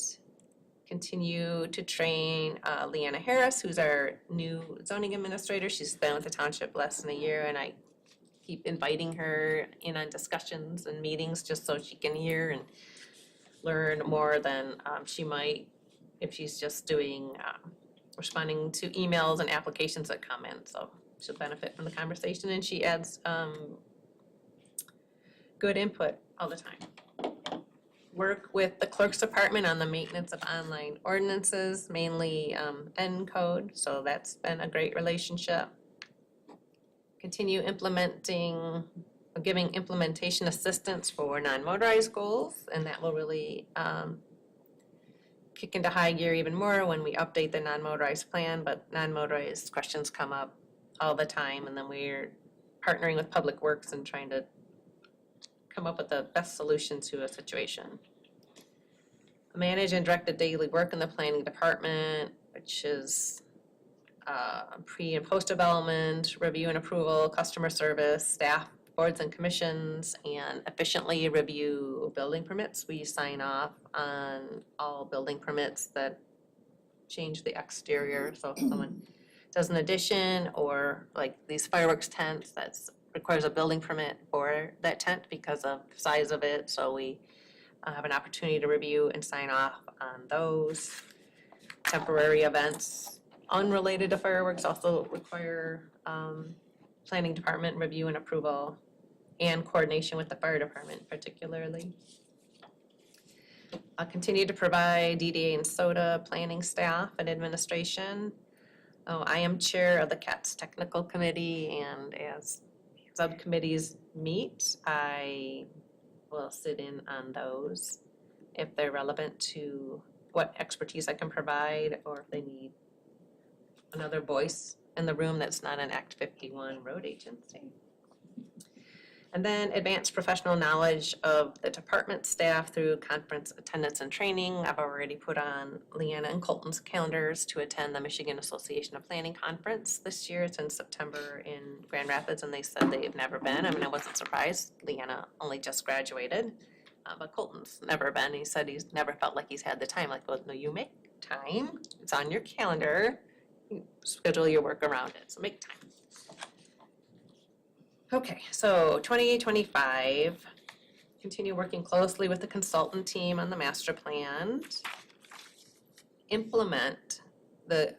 Begin implementing it, really should say, the comprehensive master plan through zoning ordinance amendments, sub-area plans, and whatever else might be identified through the process of finalizing the document middle of next year.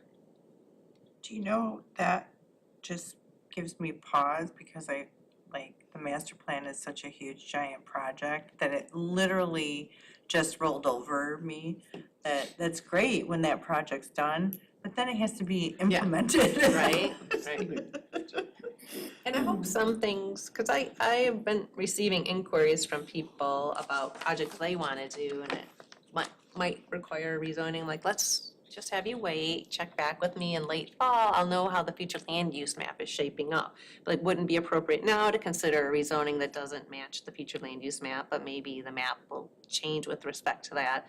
Then maybe you could go ahead with your project ahead of the master plan being finalized, but let's see. So check with me later this year. Such as, my next item, update the 9th Street and West Main Street overlay zone. So that's one zoning district, but has covers both those areas with the planning consultant. And Claire advised me to put a dollar amount on anything I thought I might be working with the consultant. Investigate potential amendments to the village commercial district. Again, depending on what comes out of this master plan process, including the economic development strategy, look at some amendments there, work with the consultant team. And I mean, I hope we could just keep around the team that's already getting so familiar and so vested, I feel, in this community, that if we could keep working with them on that, that would be great.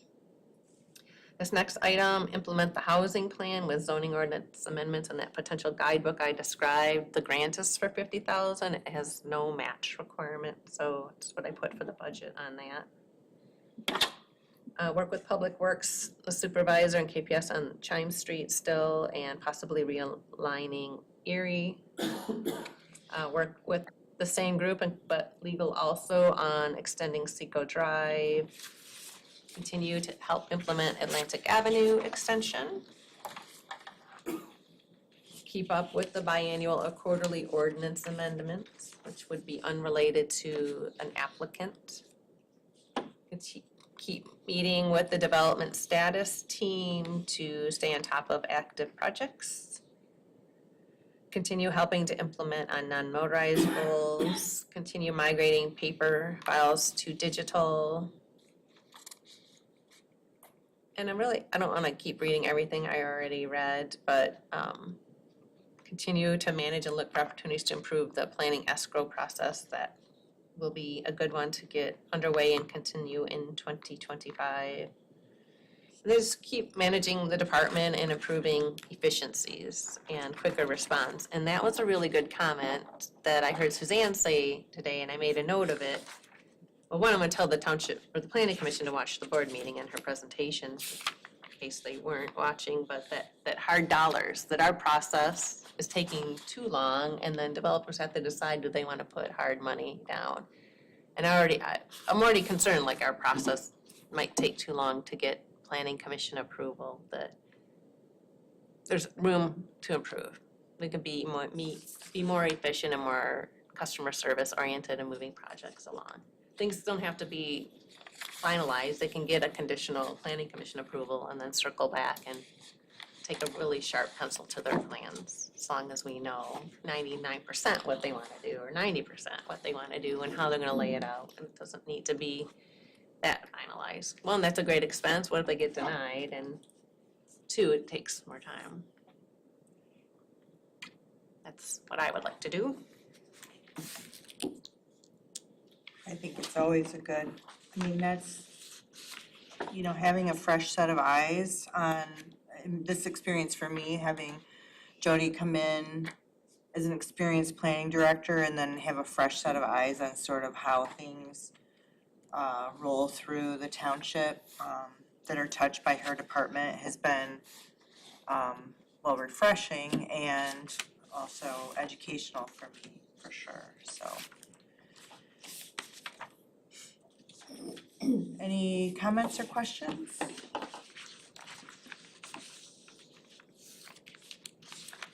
Well, thank you. Thank you. It wasn't nearly as painful as No, we are nice. We are We're a nice. jovial and fun bunch. Let me know when that starts. The jovial or the fun?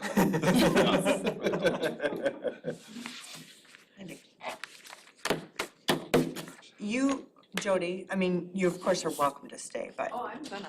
okay. I'm very curious. Oh, I'm gonna, she says. Yeah, wait. Here comes the real grilling. She watched the last one, she took notes. I'm gonna ask. I saved all my hard questions. Is that moral support of a song about him? I feel like we should gavel you in, give you like a oath and. Brought my baby scale because I realized that these didn't line up as well. No, you are Yeah, not. there you go. You want one? No, this Oh, is okay. great. I love this little thing. Gotta get you the witch's finger, my kid had one of those. Plastic, you stick them on, it's got a long nail and you Follow it, can, yeah. yeah. So sorry for the rest of you that can't tell where this line up. So, thank you for having me. Progress, not perfection. Good enough is good enough, I'm told. Progressive perfection?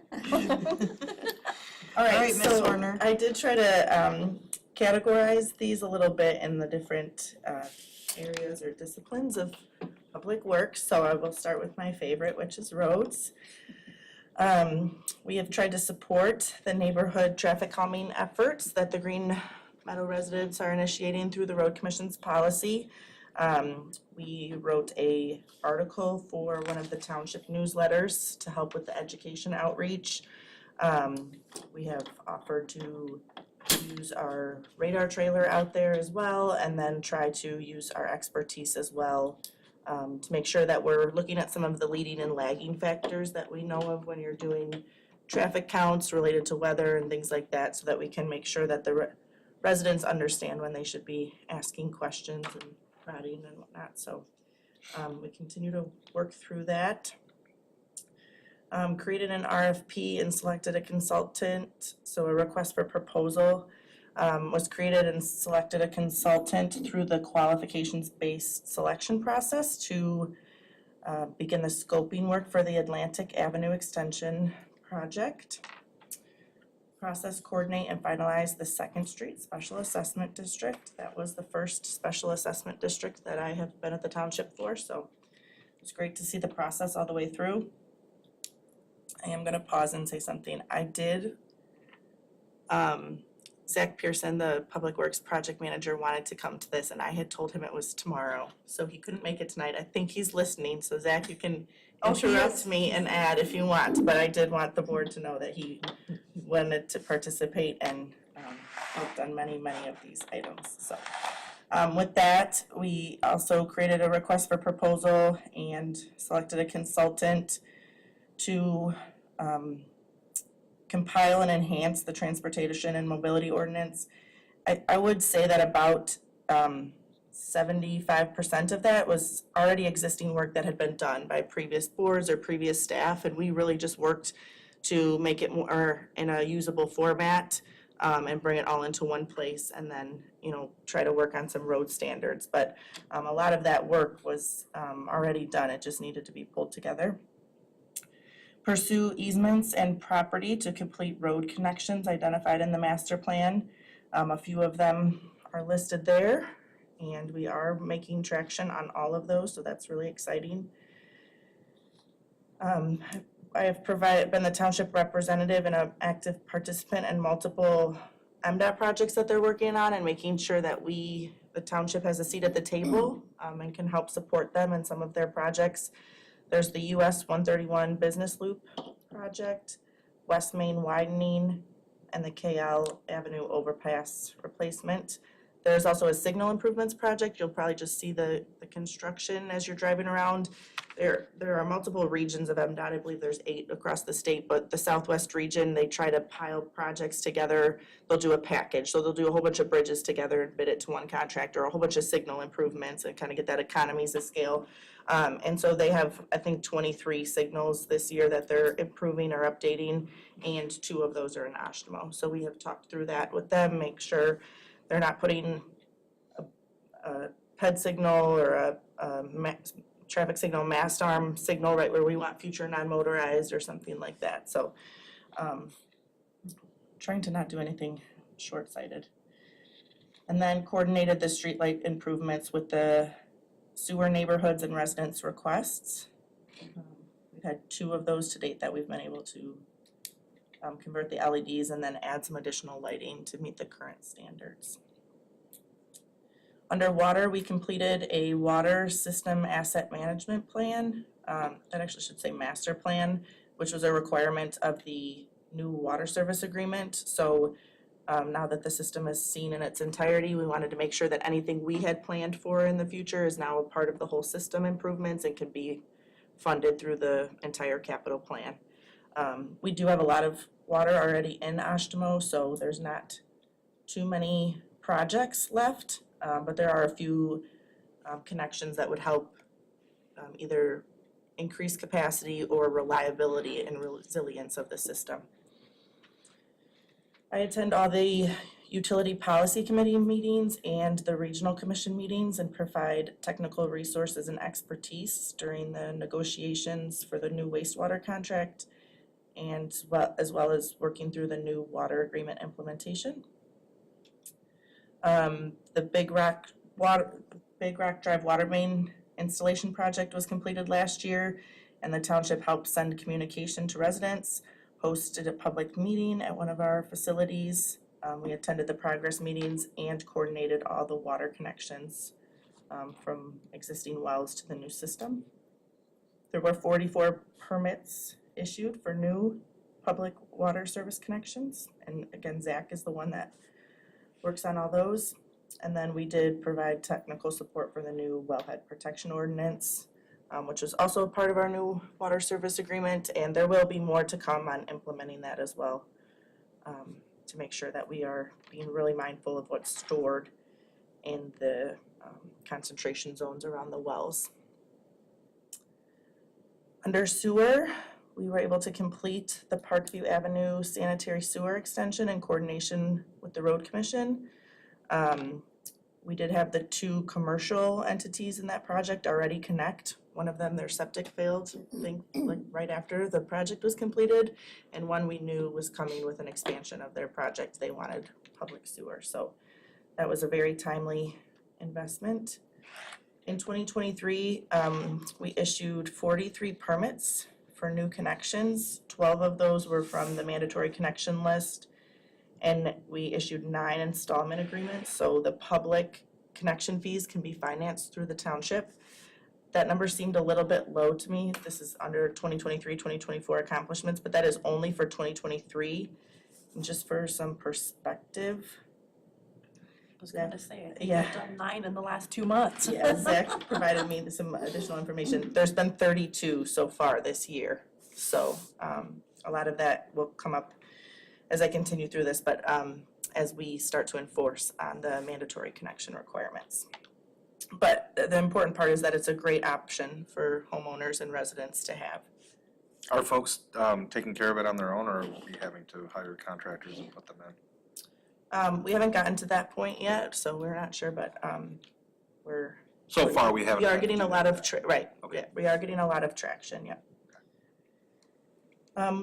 As the owner of the public sewer system, we complete the permitting for any public sewer extensions. So there's some of these planning projects and developments that go on that are installing public sewer. So they usually have a consultant that helps work on the design of it, but we do review those numbers and what they're providing for future RUs, resident equivalent units, but how much sewage is gonna be going through there, make sure that we look at other future development around it, so it's the right size and those sorts of things, and then we have to go onto the Eagle portal and submit those. So there was 3 this year for that. We are, very mindful and always trying to increase communication with direct mailings and social media posts. I did also ask Zach for some additional information on this. So legal has completed 3 mailers so far this year at least. And he said that he averages about 10 calls per week related to sewer connections.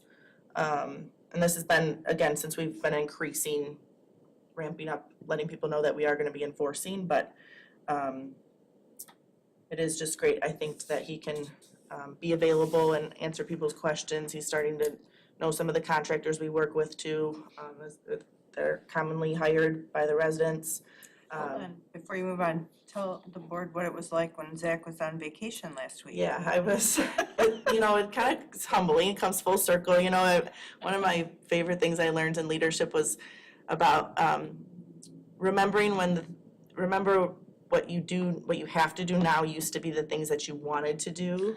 And so I used to do this, when I first started and Mark was the director, I got all these calls and you reply to a few voicemails and then you're in the middle of a call with somebody and those people all call you back and you spend a lot of time just doing that. But I think after one day of Zach being out, I had 6 voicemails and I was like, oh my gosh, I better make a list and, turn off everything else and call these people back. So I really do appreciate his availability to do that and his patience with it. I have heard from a few of our staff members that he is really great at calming people down because this isn't always something that people are calling about excited. So that's always great to hear as well.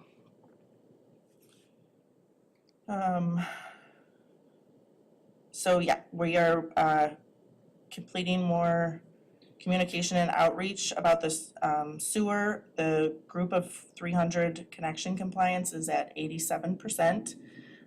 So we're getting there. That's the remaining group of that, the 13%, again, we've sent out deadlines and we are letting them know that this has to be completed. It is an ordinance that they must comply with. So it's the last few stragglers there. And then we did evaluate the project strategy when the bonds were not closed on as anticipated and awarded the 7th Street and West Main project as a local contract, and then oversaw the construction to ensure that we can continue sanitary sewer expansion and make sure that we are not gonna have the same problem for more housing developments that come in and then need septic systems and have to wait for public sewer. So I do think we got ahead of that, at least for one upcoming development with that project. So for non-motorized, Zach performed 45 sidewalk permit inspections for new development. We did complete the construction of the KL Avenue Shared Use Path and Western Woods. We did advocate for the township on the Drake Road and H Ave roundabout to include the non-motorized facilities in the project scope.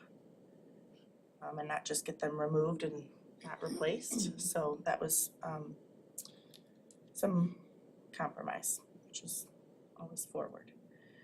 And then we are under design of 4 sidewalk projects: the 9th Street sidewalk, the 11th Street West Michigan White Gate connection, Drake Road between Stadium and KL, and then Parkview Ave, actually getting the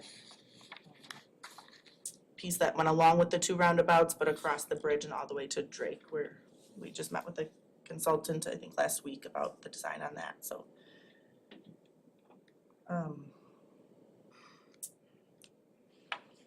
And then we did create a proposal and complete the non-motorized asset management plan. So that was an inventory of all our existing facilities and then trying to come up with a systematic way to incorporate that into our budget in the long term, both the maintenance and then some of the gaps we kind of know of. We've had a lot of development, and then there might be one segment that we could do that's a pretty short segment, but would complete a lot or connect a lot more of the network. Under GIS, so we did hire the GIS specialist in 2023, and Scott created some programming and held 3 internal staff trainings and input sessions. So trying to expose more people internally to what the capabilities of GIS are and understand their pain points so that we can try and leverage that technology to be more efficient. Remember Scott came to the board and did a one-on-one training for you. He did that earlier today for the zoning board of appeals. Oh, did he?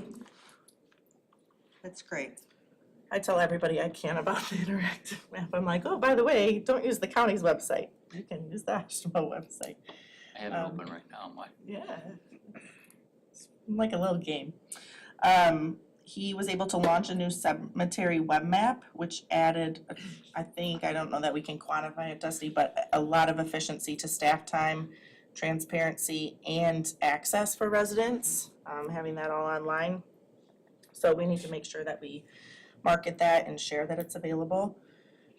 He has updated, maintained, and built out our existing web maps, which, like Sherry mentioned, that was what he came to present to the board, and we're gonna keep that roadshow going so he can make sure everybody knows it's available. He meets monthly with the fire department to talk about any needs that they might need.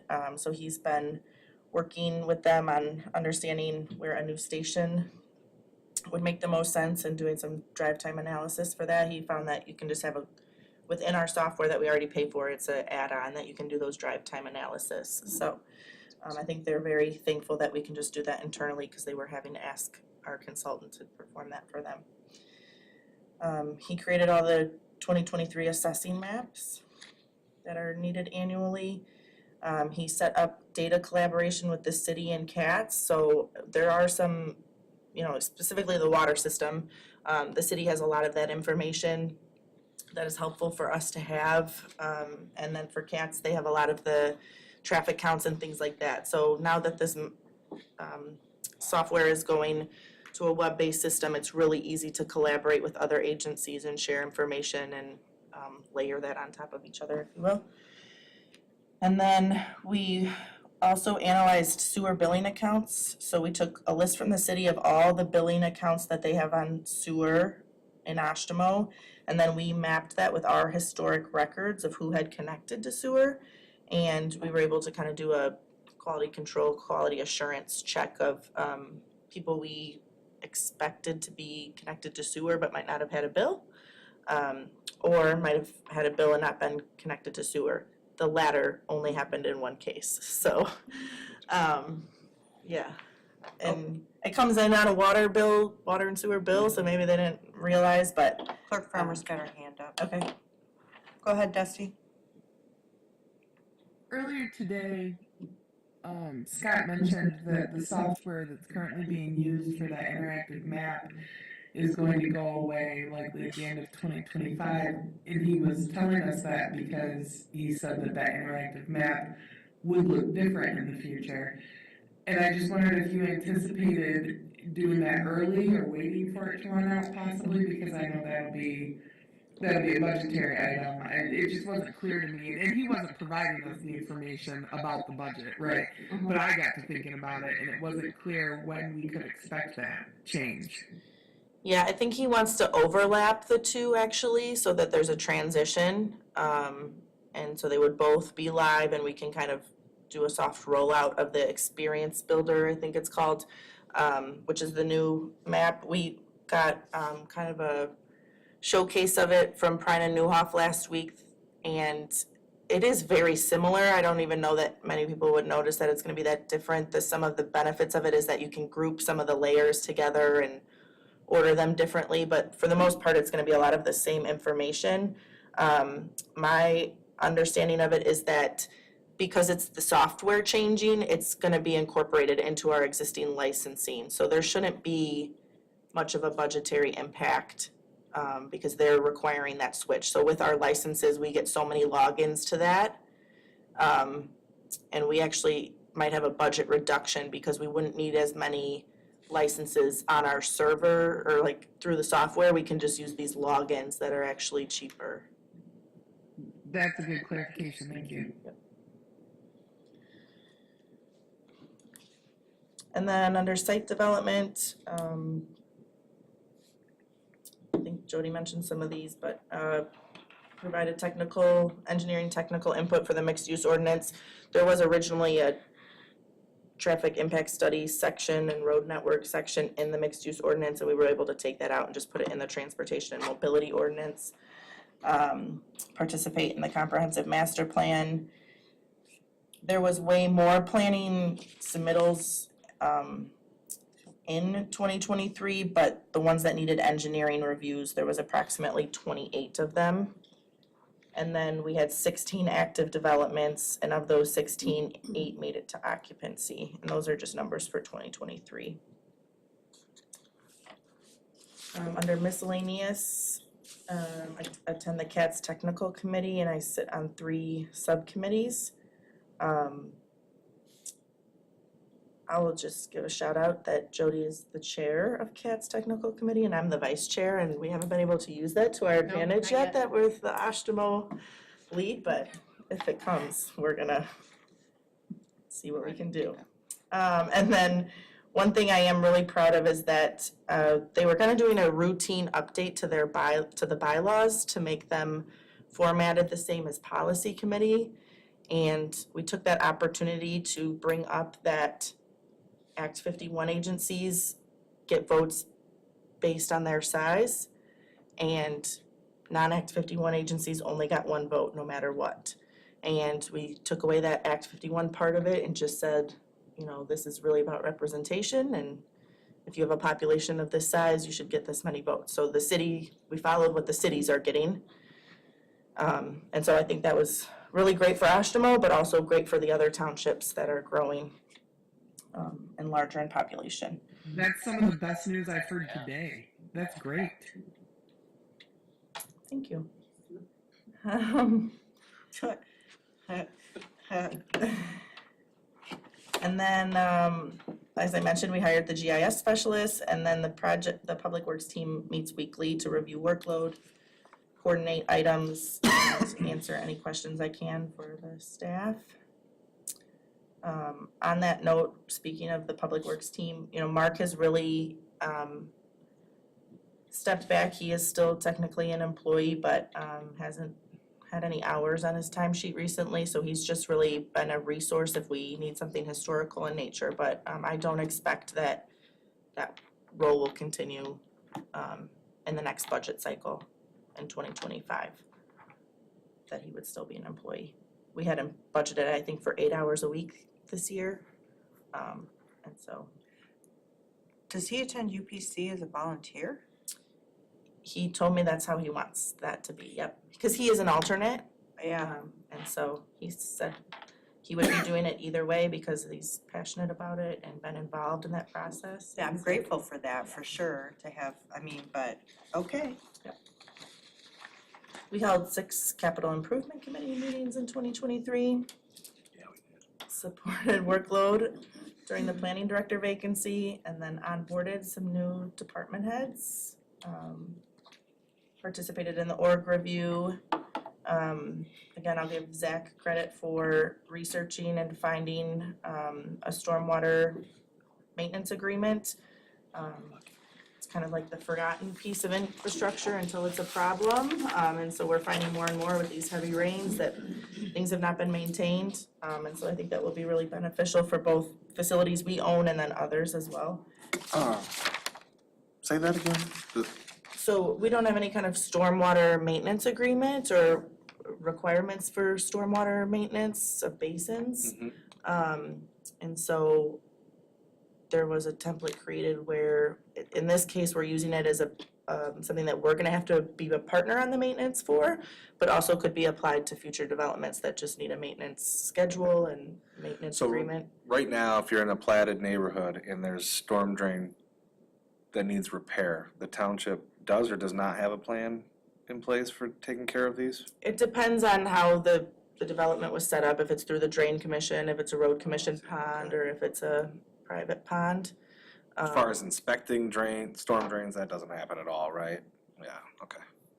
We can barely inspect sewers until recently. Yeah. Okay. I did hear another local entity was saying that they at least send out like a checklist to people every year and make somebody at least be accountable for signing off that they did maintenance or that they've inspected their own pond, so that they're not actually completing it themselves as the public agency. But that is something I would like to get to. We often have ponds that I think as homeowners switch over, they have no idea who's responsible for it, and we end up with a call, there's a deer stuck in the fence, or like in the interior of the fence, or a tree fell over, and Yeah. Or a culvert you discovered. yeah, so we do need to be, So when residents are affected by heavy rains and their storm drains are backing up and it's kind of spooky, right? Is that normal and expected? Should they just wait the day or so for the water to recede? Like, I'm trying to understand what the expectation level should be for an individual going forward with the weather events that we have. yeah, again, it really depends on the type of road and the storm system and who's oversees it and maintains it and what you can Okay. expect to get serviced, through that. But after a heavy, so today I looked it up, we got 1.63 inches in 3 hours. That's a pretty good concentrated flush, but it didn't really hit the scale for the size of events we designed for over 24 hours. Okay. So we designed for pretty big storm events. And so if something is sitting there past 24 hours, that would typically to me mean it's a maintenance issue. Okay. But there is inevitably gonna be some of that standing water Sure. initially. We have been experiencing it more where like in a subdivision, it typically happens more in a plat situation where, 80% of the units, 90% of the units are developed, and then the last one comes in because somebody retired and they were owning it and they built their house and they build higher, and then all that previous impervious surface is now draining to their neighbors, and there wasn't like an intentional swale in between. Right. Or somebody's directing their downspouts into their neighbors. So we've been trying to do more education through the newsletter, honestly. But we do get a lot of stormwater calls. Yeah.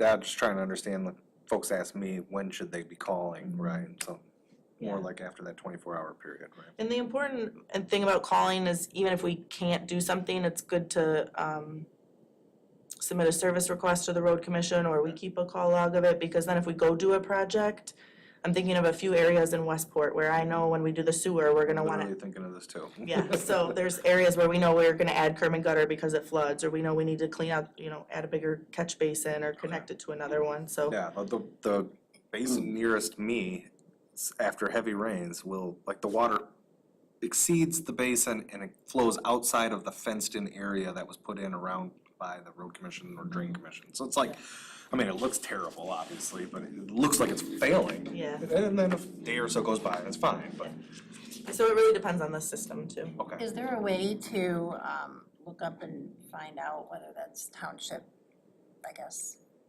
who owns it or who's Yeah, responsible? on the Because online we've got two in our interactive map. neighborhood and one is right Yeah. next to my property, so. Yep, you can go on the interactive map and it'll say the drain commission or the road commission or Oshtemo Township. Or it'll say like an HOA kind of, so-and-so development, or if it's private. So it says HOA, it's private, then we are we're responsible. Not we, the township, No, the. I'm sorry, property owners. Me as the neighborhood resident of Yeah, an HOA. you're Okay. in a public area, I'm pretty sure the road commission would own that basin. Certainly hope so. Yeah, so, What did we heard the other day? Somebody presented and said something about you're responsible for it. Like everybody has to pitch in and the neighbor had that thought. so. I probably should look into that. So the last few things, I sponsored a senior design project for some students in the civil and construction engineering program at Western. I meet monthly with the county engineer to try and improve coordination on projects, communication and process improvement. And last but not least, coordinated and managed 2 parental leaves, did I spell that right, leaves? In the Public Works Department, 3 weeks apart. They were only supposed to be 1 week apart, but we did manage, and very grateful to Mark. That's probably also why he isn't working anymore, because he was like, I'm done with this, but it worked out really well, and again, it's kudos to Zach being organized, and And with a new supervisor in office, by the way. and Mark's dedication, and so we will have 2 one-year-olds in a few months here, so. When Anna was out on her maternity leave, and Zach and Mark would come like da-da-da, like trying to update me just on all the projects, and I'm like, pull the trigger, let's go. Yeah, we managed to make it work. When she gets back, she'll be so surprised. Nothing we can't fix. Oh, no, it's not done. Don't No, it's, this is why you're coming back to work. So in 2024 and 2025, we've been involved with the compensation review and hiring a township engineer. Hopefully that, I don't know much to say about that, but we have made an offer for a township engineer, so everybody keep your fingers crossed for that. To go through. Turn a circle, light a candle, whatever it takes. Whatever you have to do. Put in the freezer like snow days. We're always continuing to pursue process improvement and efficiency. There's just some things that over time, we know if we had a standard way or form to do things, it would be easier for everybody. I would like to consider implementing a pre-qualification process for professional services and consultants. And then consider standardizing a fee schedule for reviews to properly account for the revenue from staff services and expertise.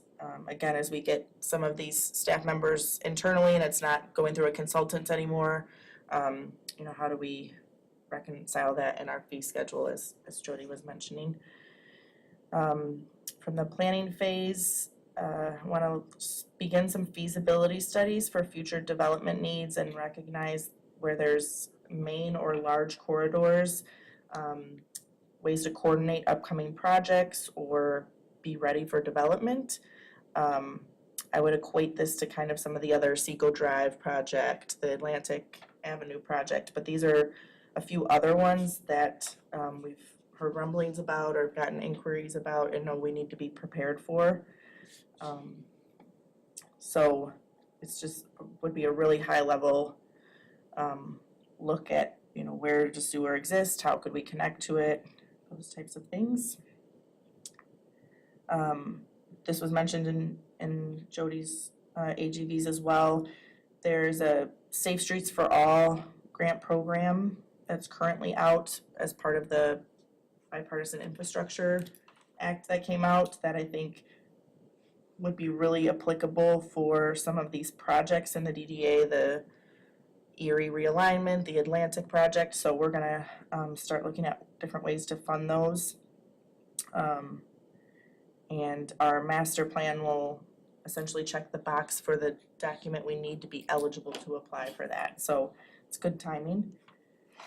And then continue to play an active role in the master plan update. On the design phase, begin the Atlantic Avenue Extension engineering design work. Obtain all easements, permits, and approvals to bid the Phase 2 sewer expansion project. Complete the design for the non-motorized path on the south side of H, which was a part of our agenda tonight, on one end of it, and then the other end will go to the roundabout.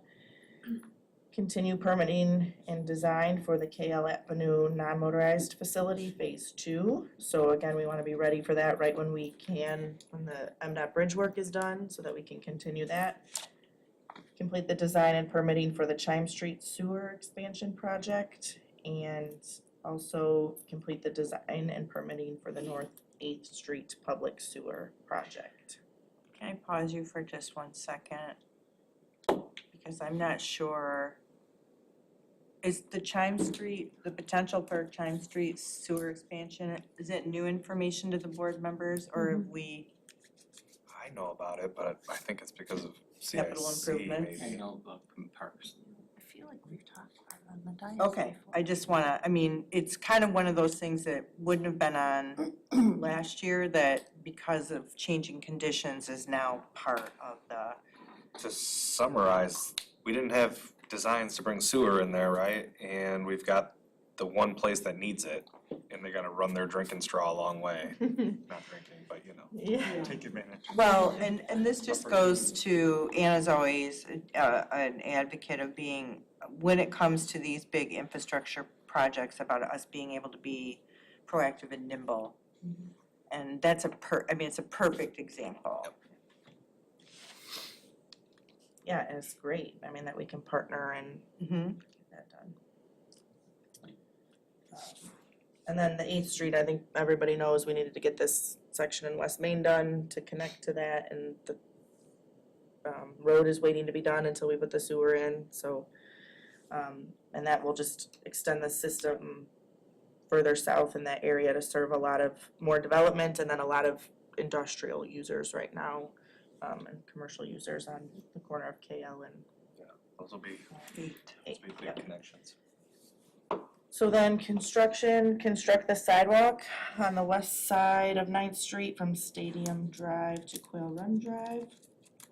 Rebid the Phase 1 sanitary sewer expansion project and prepare to start construction and host neighborhood meetings. The USDA is going to require that we rebid that project, which I would support. It's been a while, we wanna make sure that we're getting updated pricing and somebody's current schedule, and we're not, trying to make a contract that's old fit. So I think that will be in the best interest of the township. We have these ongoing inspection of private development site plans. So on top of the ones that I mentioned that, there was 16 and 8 were completed, so we have 8 remaining. I expect 9 to start in 2024. And then continue the construction with the KL Avenue non-motorized facility and construct the final segment of the Drake Road shared use path between KL and Stadium. Part of that is that Amtrak was ordered by MDOT to complete their crossing by actually Sunday, this past Sunday, and they got it done with about a week to spare. So the piece over the railroad tracks is done, and now we can, That has been years in the making. yeah. And I think it was like maybe installed and then removed, and the pieces have just been sitting there, and so they brought in new pieces and completed that, so. It's just amazing. Once it started, it was that quick, like, really? So we'll be able to complete the rest of Yeah, the design. I do believe it was the Attorney General that said, you shall participate. It was ordered. Second best news today. So we're trying to work on the website development and communication. It's I think there's a lot of opportunities just to continue to educate people as well about some of our projects and the things that we do. Lobby the state for Act 51 legislative change to make townships over 20,000 eligible for direct funding.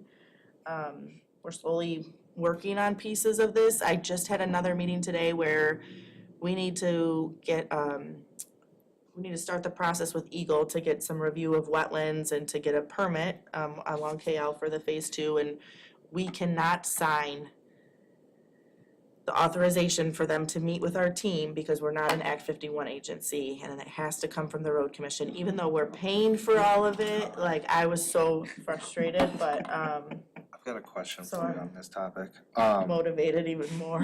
Yeah, I mean, I hear you. Also, would love to see this changed. Do you have a feel for whether or not you think the $50,000 would be able to muster a legislative change to Act 51? I think that it's gonna be a long game, and I know you asked Anna about that, but I think it's going to be, it's gonna be it will be a multi-year. For sure. Definitely. Well, $50,000 would indicate we're doing it by ourselves though, right? We I wouldn't be feel able like to there are a do lot it of by townships who ourselves. wanna do this. Well, Precisely. That's, I guess the only reason I bring it up is that if we're committing at some point this summer to budgeting $50,000 for this, I don't know that that's gonna be a well-spent $50,000. It's gonna have to be a bigger coalition for the stated goal of a legislative change to Act 51. That's my only thing. We don't have to get into, like, I don't wanna we argue about. budgeted for it last year. I understand. I just don't know if it'll be money well spent. I appreciate what we're trying to do, but I think that the goal there is gonna take a different effort than a $50,000 cash funding. That's all. That's all I'm We can trying talk to about say. that more when we get down to the For sure. budget. I think that we can talk about it more when we get down to budgeting. So, sure. I mean, it's a very, compared to the rest of the expenditures in our budget that we typically look at, it's a unique outlier, I would say. Sure. Yeah. For sure. Yeah, I didn't expect it to be that much to get that work done. I did expect it to be like kind of seed money to get people interested Yeah. in partnering and then get it, you know, like Sherry said, the long game, but Because I've been asking around about some of this stuff to folks that I know that have been involved in Lansing, and it's like, we can go to a multi-client public lobbying firm, $50,000, probably get the last piece to a capital stack for a fire truck, $1 million, $2 million, whatever it might be. We can do that year after year, but to change the law, that takes more than just cash. I recognize that. Yeah. No, that's fine. I just wanted to make sure that we were thinking about this on the same terms. I just think a placeholder, Oh, don't take it out. Don't take it out. yeah, okay. No, And I think- I get what you're saying. yeah, I think it's interesting how it's coming in a lot of different ways. Suzanne, who was here earlier, is on a housing commission and they are looking at this too. So she's advocating it from that lens and it's Yeah. just gonna come to a head in a lot of different ways, so I just think. What it needs is funding for the political organization, the political movement to make the change, right? Yeah. And so then, yeah, that is in the 2024 budget. We haven't spent any of it yet. And then as well as looking at the road standards as well in our specific area, just again as a kind of incremental step, recognizing what we're hearing from the community and what they want, and making sure that we have policies that reflect that, not only in our organization, but in others as well. So then provide practical expertise and practical experience and technical expertise to the wastewater contract negotiations. Review the water fund balance and set guidance for the use of funds and reserves. And I am going to recommend in the water budget that we completely eliminate the water surcharge that's currently at 2.5%. We've been stepping it down over time, waiting to see how the new service agreement went. but I'm confident we have a fund balance and we can set a structure about a financial policy in order to support eliminating the current surcharge. Oh, do you get a water bill? Oh, yeah. Oh. I guess so, you're on Cal Avenue. Because you don't, I just realized that. But you didn't have to pay I'm for like, the what are you hookup. talking about? Of course you get a water bill. I live in the sticks. I'm like, that's what I'm $40 like, place, wait a minute, okay. of course she doesn't. When did they run the water? We do anticipate having one HARC meeting. We were waiting for any and all applications from the group of 300. So we expect that to happen in the fall. I believe we have one. Can't wait. And then I know. we are required to host a minimum of 4 CIC meetings. We have them on the calendar monthly, just if things come up. And then I would like to send an evaluation form to the members for the end of the year to understand if it's beneficial to them, what the things that they would like to see more of, what's, good, just so that I'm making sure I'm being efficient with everybody's time on that committee. So then for the 2025 and beyond vision, continue to construct sanitary sewer in all the existing residential areas on the eastern side of the township. It's pretty all encompassing. We know what that means. I like your coded language. Update our sidewalk program, including specifications and standards and a permit process. Update a 5 to 10 year detailed CIP for comprehensive projects, so looking at road reconstructions with the streetlights and other infrastructure. We're doing that now, but we're just trying to keep making sure we're looking a few years out. Like I mentioned, complete those feasibility studies and concept plans for upcoming development so that the public infrastructure needs are met. Switch to this online GIS platform, which is also just going to be a forcing of switching, but I think our GIS specialist is excited about it as well. We do have some ordinances I want to review and update. The water and wastewater ones are in the 2024 budget, and we might get to those. I'm waiting a little bit to do those until we hear about the wastewater negotiations and agreement, so just on hold for right now. And then look at some other ordinances. I did think of some that I think would be helpful. Again, the stormwater management as a general ordinance. Looking into geothermal, we had if you're in front of public water and your well goes out, you don't get a new water permit for a well. And so if you're on a geothermal system, the benefit is to have the well. So I want to make sure that we address that in our ordinances and support some of those sustainable initiatives that exist. And then some more efficiency and process improvement ideas. Seems like file naming and folder tree structure is common in a few departments. Create a standard for documents and as-builts for sewer infrastructure. So again, as we go into putting in 900 sewer leads, we have a very consistent methodology and use technology to keep those records. Migration of paper files to digital records, and come up with engineering plan drafting standards. Sometimes I feel like I'm hunting through a plan set to find comments because every consultant does things differently, and I would like to have at least some parameters to say you need these 5 sheets at a minimum, you need these things addressed on each sheet, because you get consultants from all 50 states, not all 50, but 30 of the states, and they're submitting plans for big companies. So it's a lot of inconsistency to search for. We are working on this a little bit, but we're trying to map all easements that we have and then attach those records in GIS. So Scott has started looking at how we integrate Laserfiche into GIS, so the public could also access some of those records. It's not cheap, so we're gonna keep researching that for now. We are trying to, he did map all the special assessment agreements that we had from previous development, and it's supposed to say and determine districts. So in particular, I can think of along Stadium, west of 8th Street, there's been a lot of individual developments that came in signed agreements saying they would agree to a special assessment district at the time that the township wanted to put in sidewalks, so we could come up with, you know, a stretch of sidewalk a half a mile, and we would have the 50% to create an SAD and get that sidewalk built. And so they were really just deferring their requirement to install non-motorized until the time we could create a district. So now we require that they install it with the project, but previously developments typically, I mean, I think 99% of the time agreed to just sign an SAD agreement. You said west of 8th Street? Mm-hmm. So like Stadium.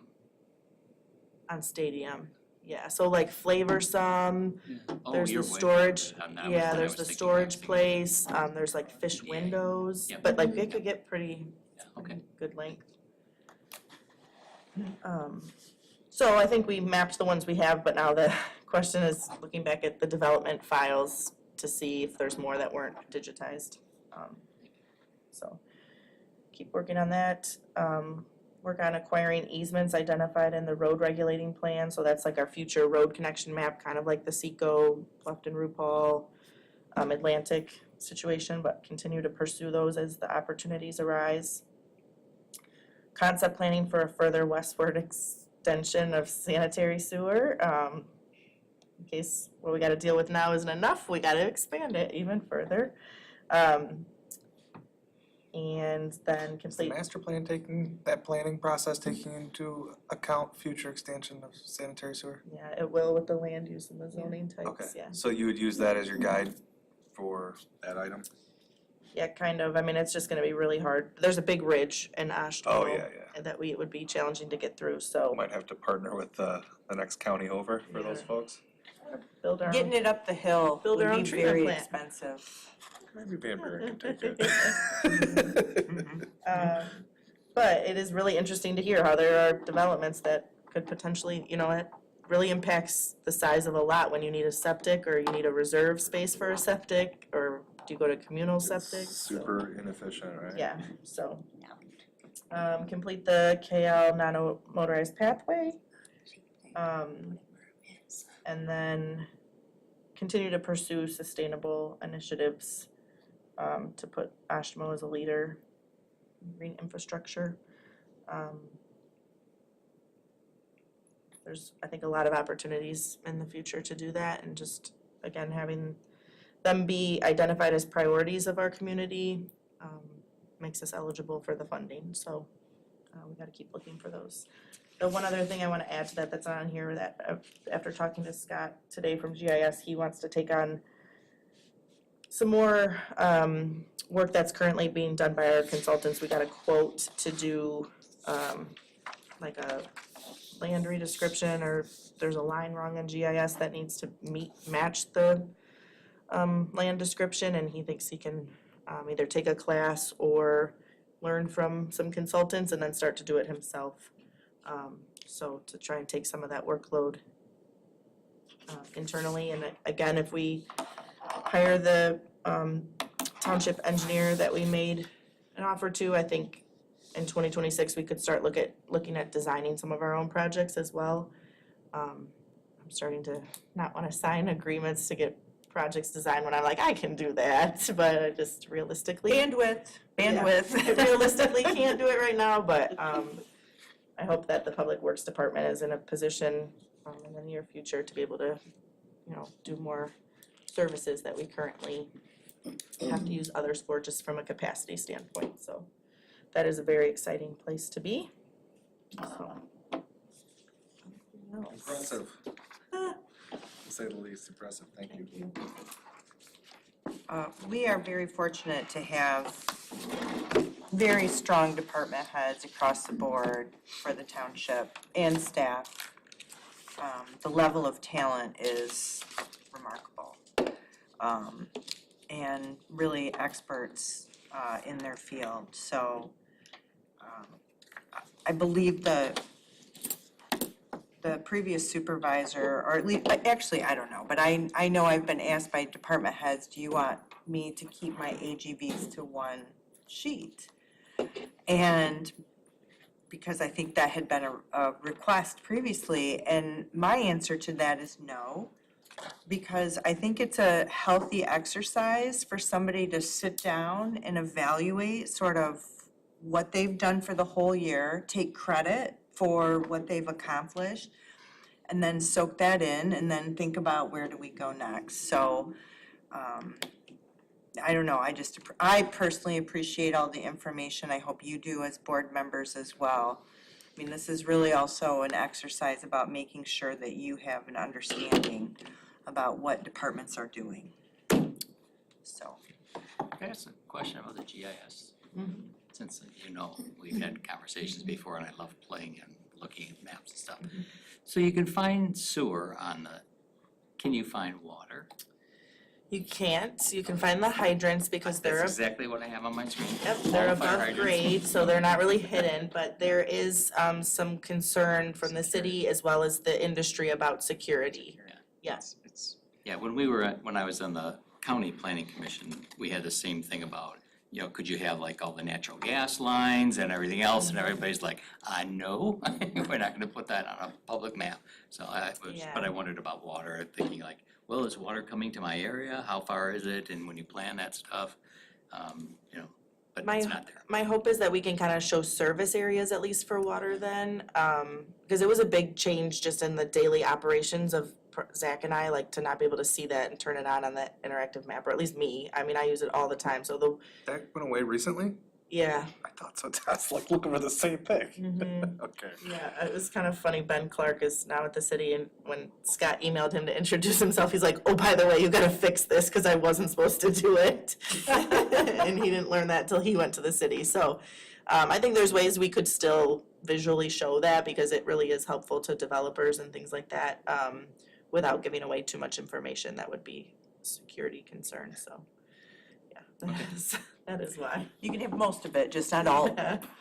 Well, it's getting used, and Oh. it is interesting information, especially if you have some development that comes forward or whatever that you're trying to figure out, reading, minutes or a board packet or something. I'm like, oh, what's around there? What's going on there and stuff. Yeah. It's nice to see, but I'm not, obviously, we're not the average person who's gonna use the map. Yeah. Yep. Thank you. Any other questions or comments for Anna? Okay, thank you. The easy part's over, now the hard part.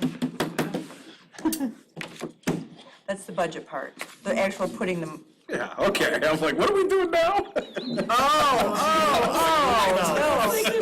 on the agenda. For Anna and Jody, yeah. the hard part for. No, that makes hard part, perfect yes. sense. Let's talk about the Tupsy-able policy. Okay, at this time, I'd like to open it up to public comment. Do we have anyone in the public wishing to make comment? Seeing none, we'll close public comment. We'll move to board member and committee updates. Zach, why don't you start and we'll, Start over there.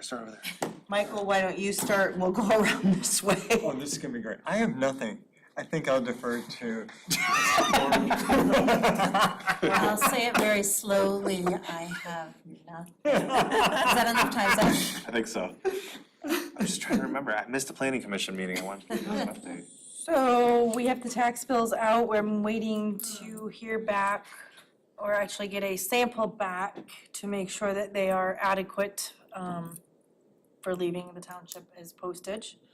Once that is done, then this is just a proof. Check it over, see if we like it. Oh, when you said as postage, I was like, how many pages is that? Ready for postage. It's a front and back. The assessor has the information for the poverty exemptions on the back of the tax bills. They are expected to hit mailboxes.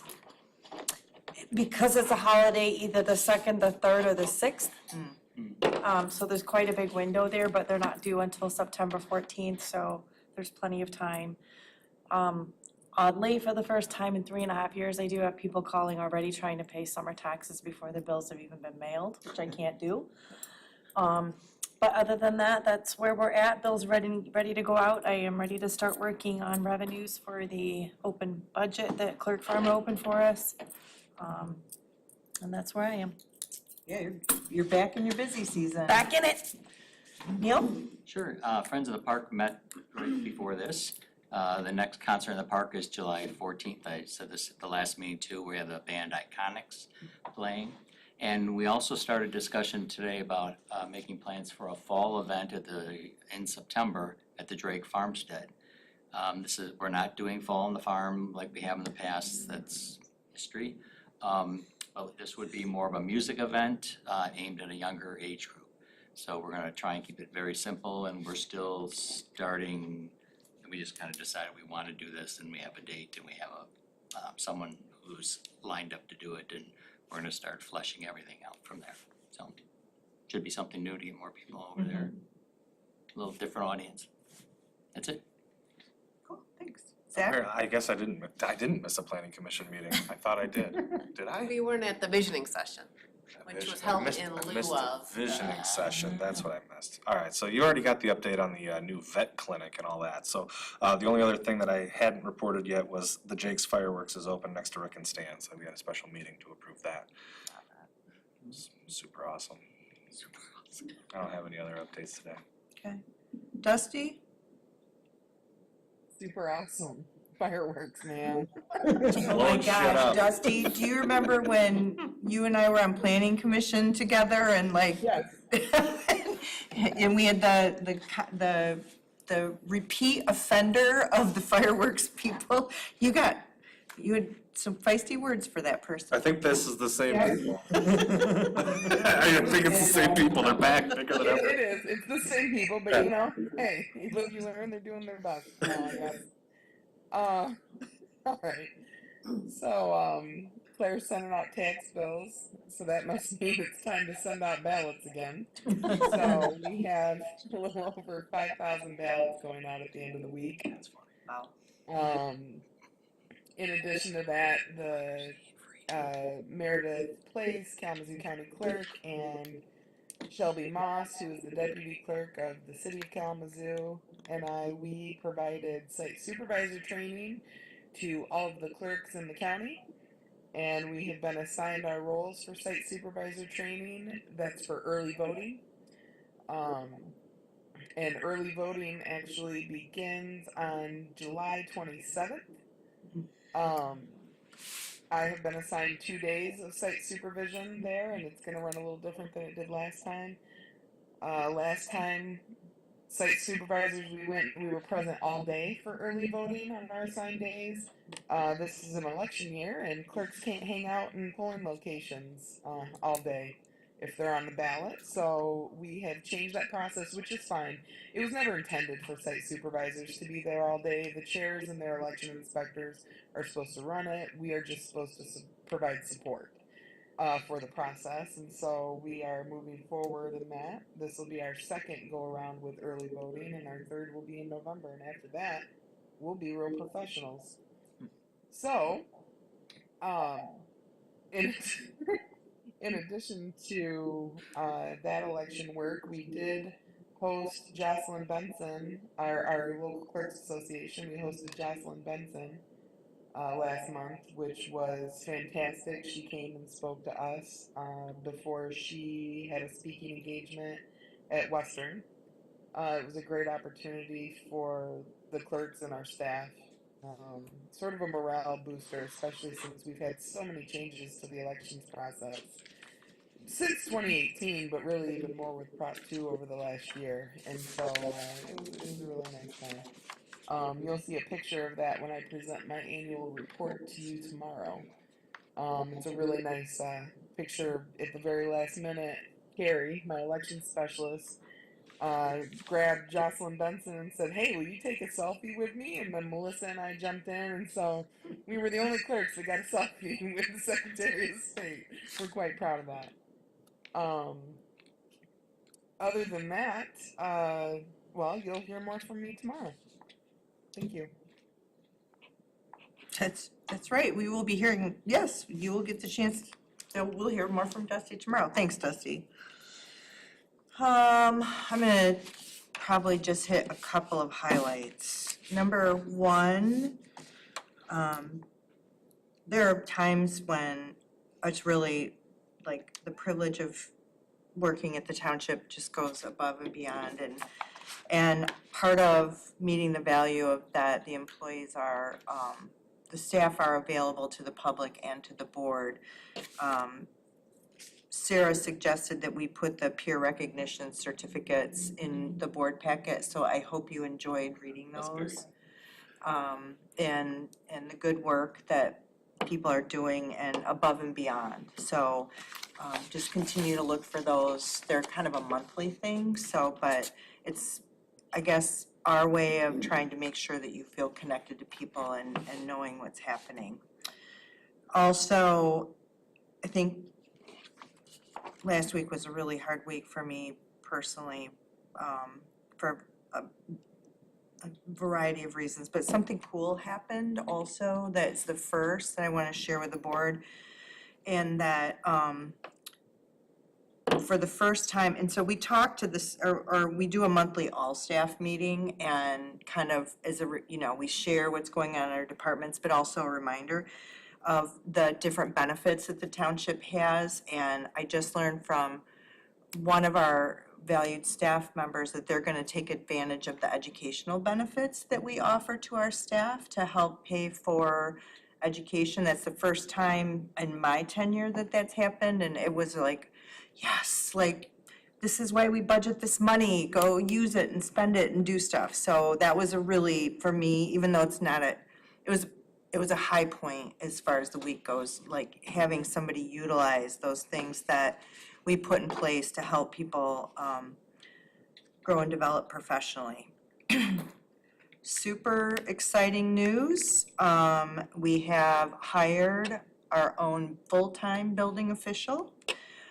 And he will be starting, I believe, is July 8th will be his first full-time, but he is an employee of Oshtemo Township. And we are one step closer to having, hopefully we get to the point of actually a full-blown community development department. So he's a very experienced building official. I guess I certainly didn't have an understanding of what an important role that is for a municipality, and they are few and far between. Let me just say that. So I'm very pleased to say that we have our own full-time building official that will support the work of the building department, obviously, but also I believe we've hired somebody that is excited about joining a team environment.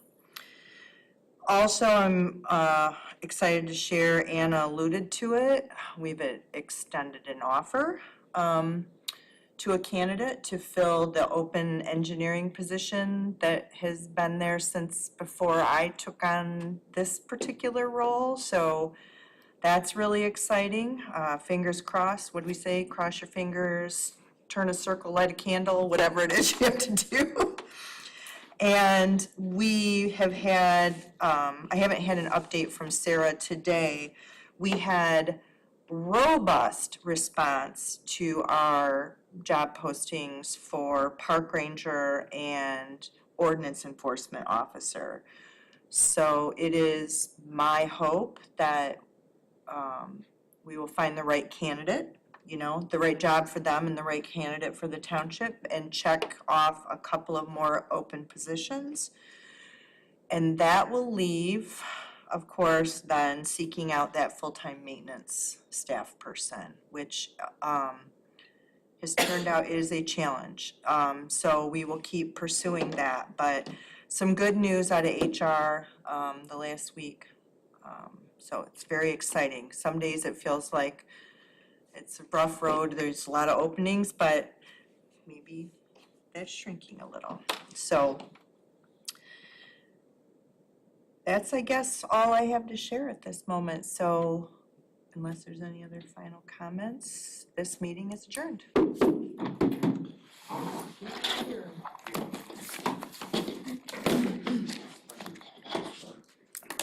Tomorrow at 6. I don't have my key, so. Sorry, I can't give you your key.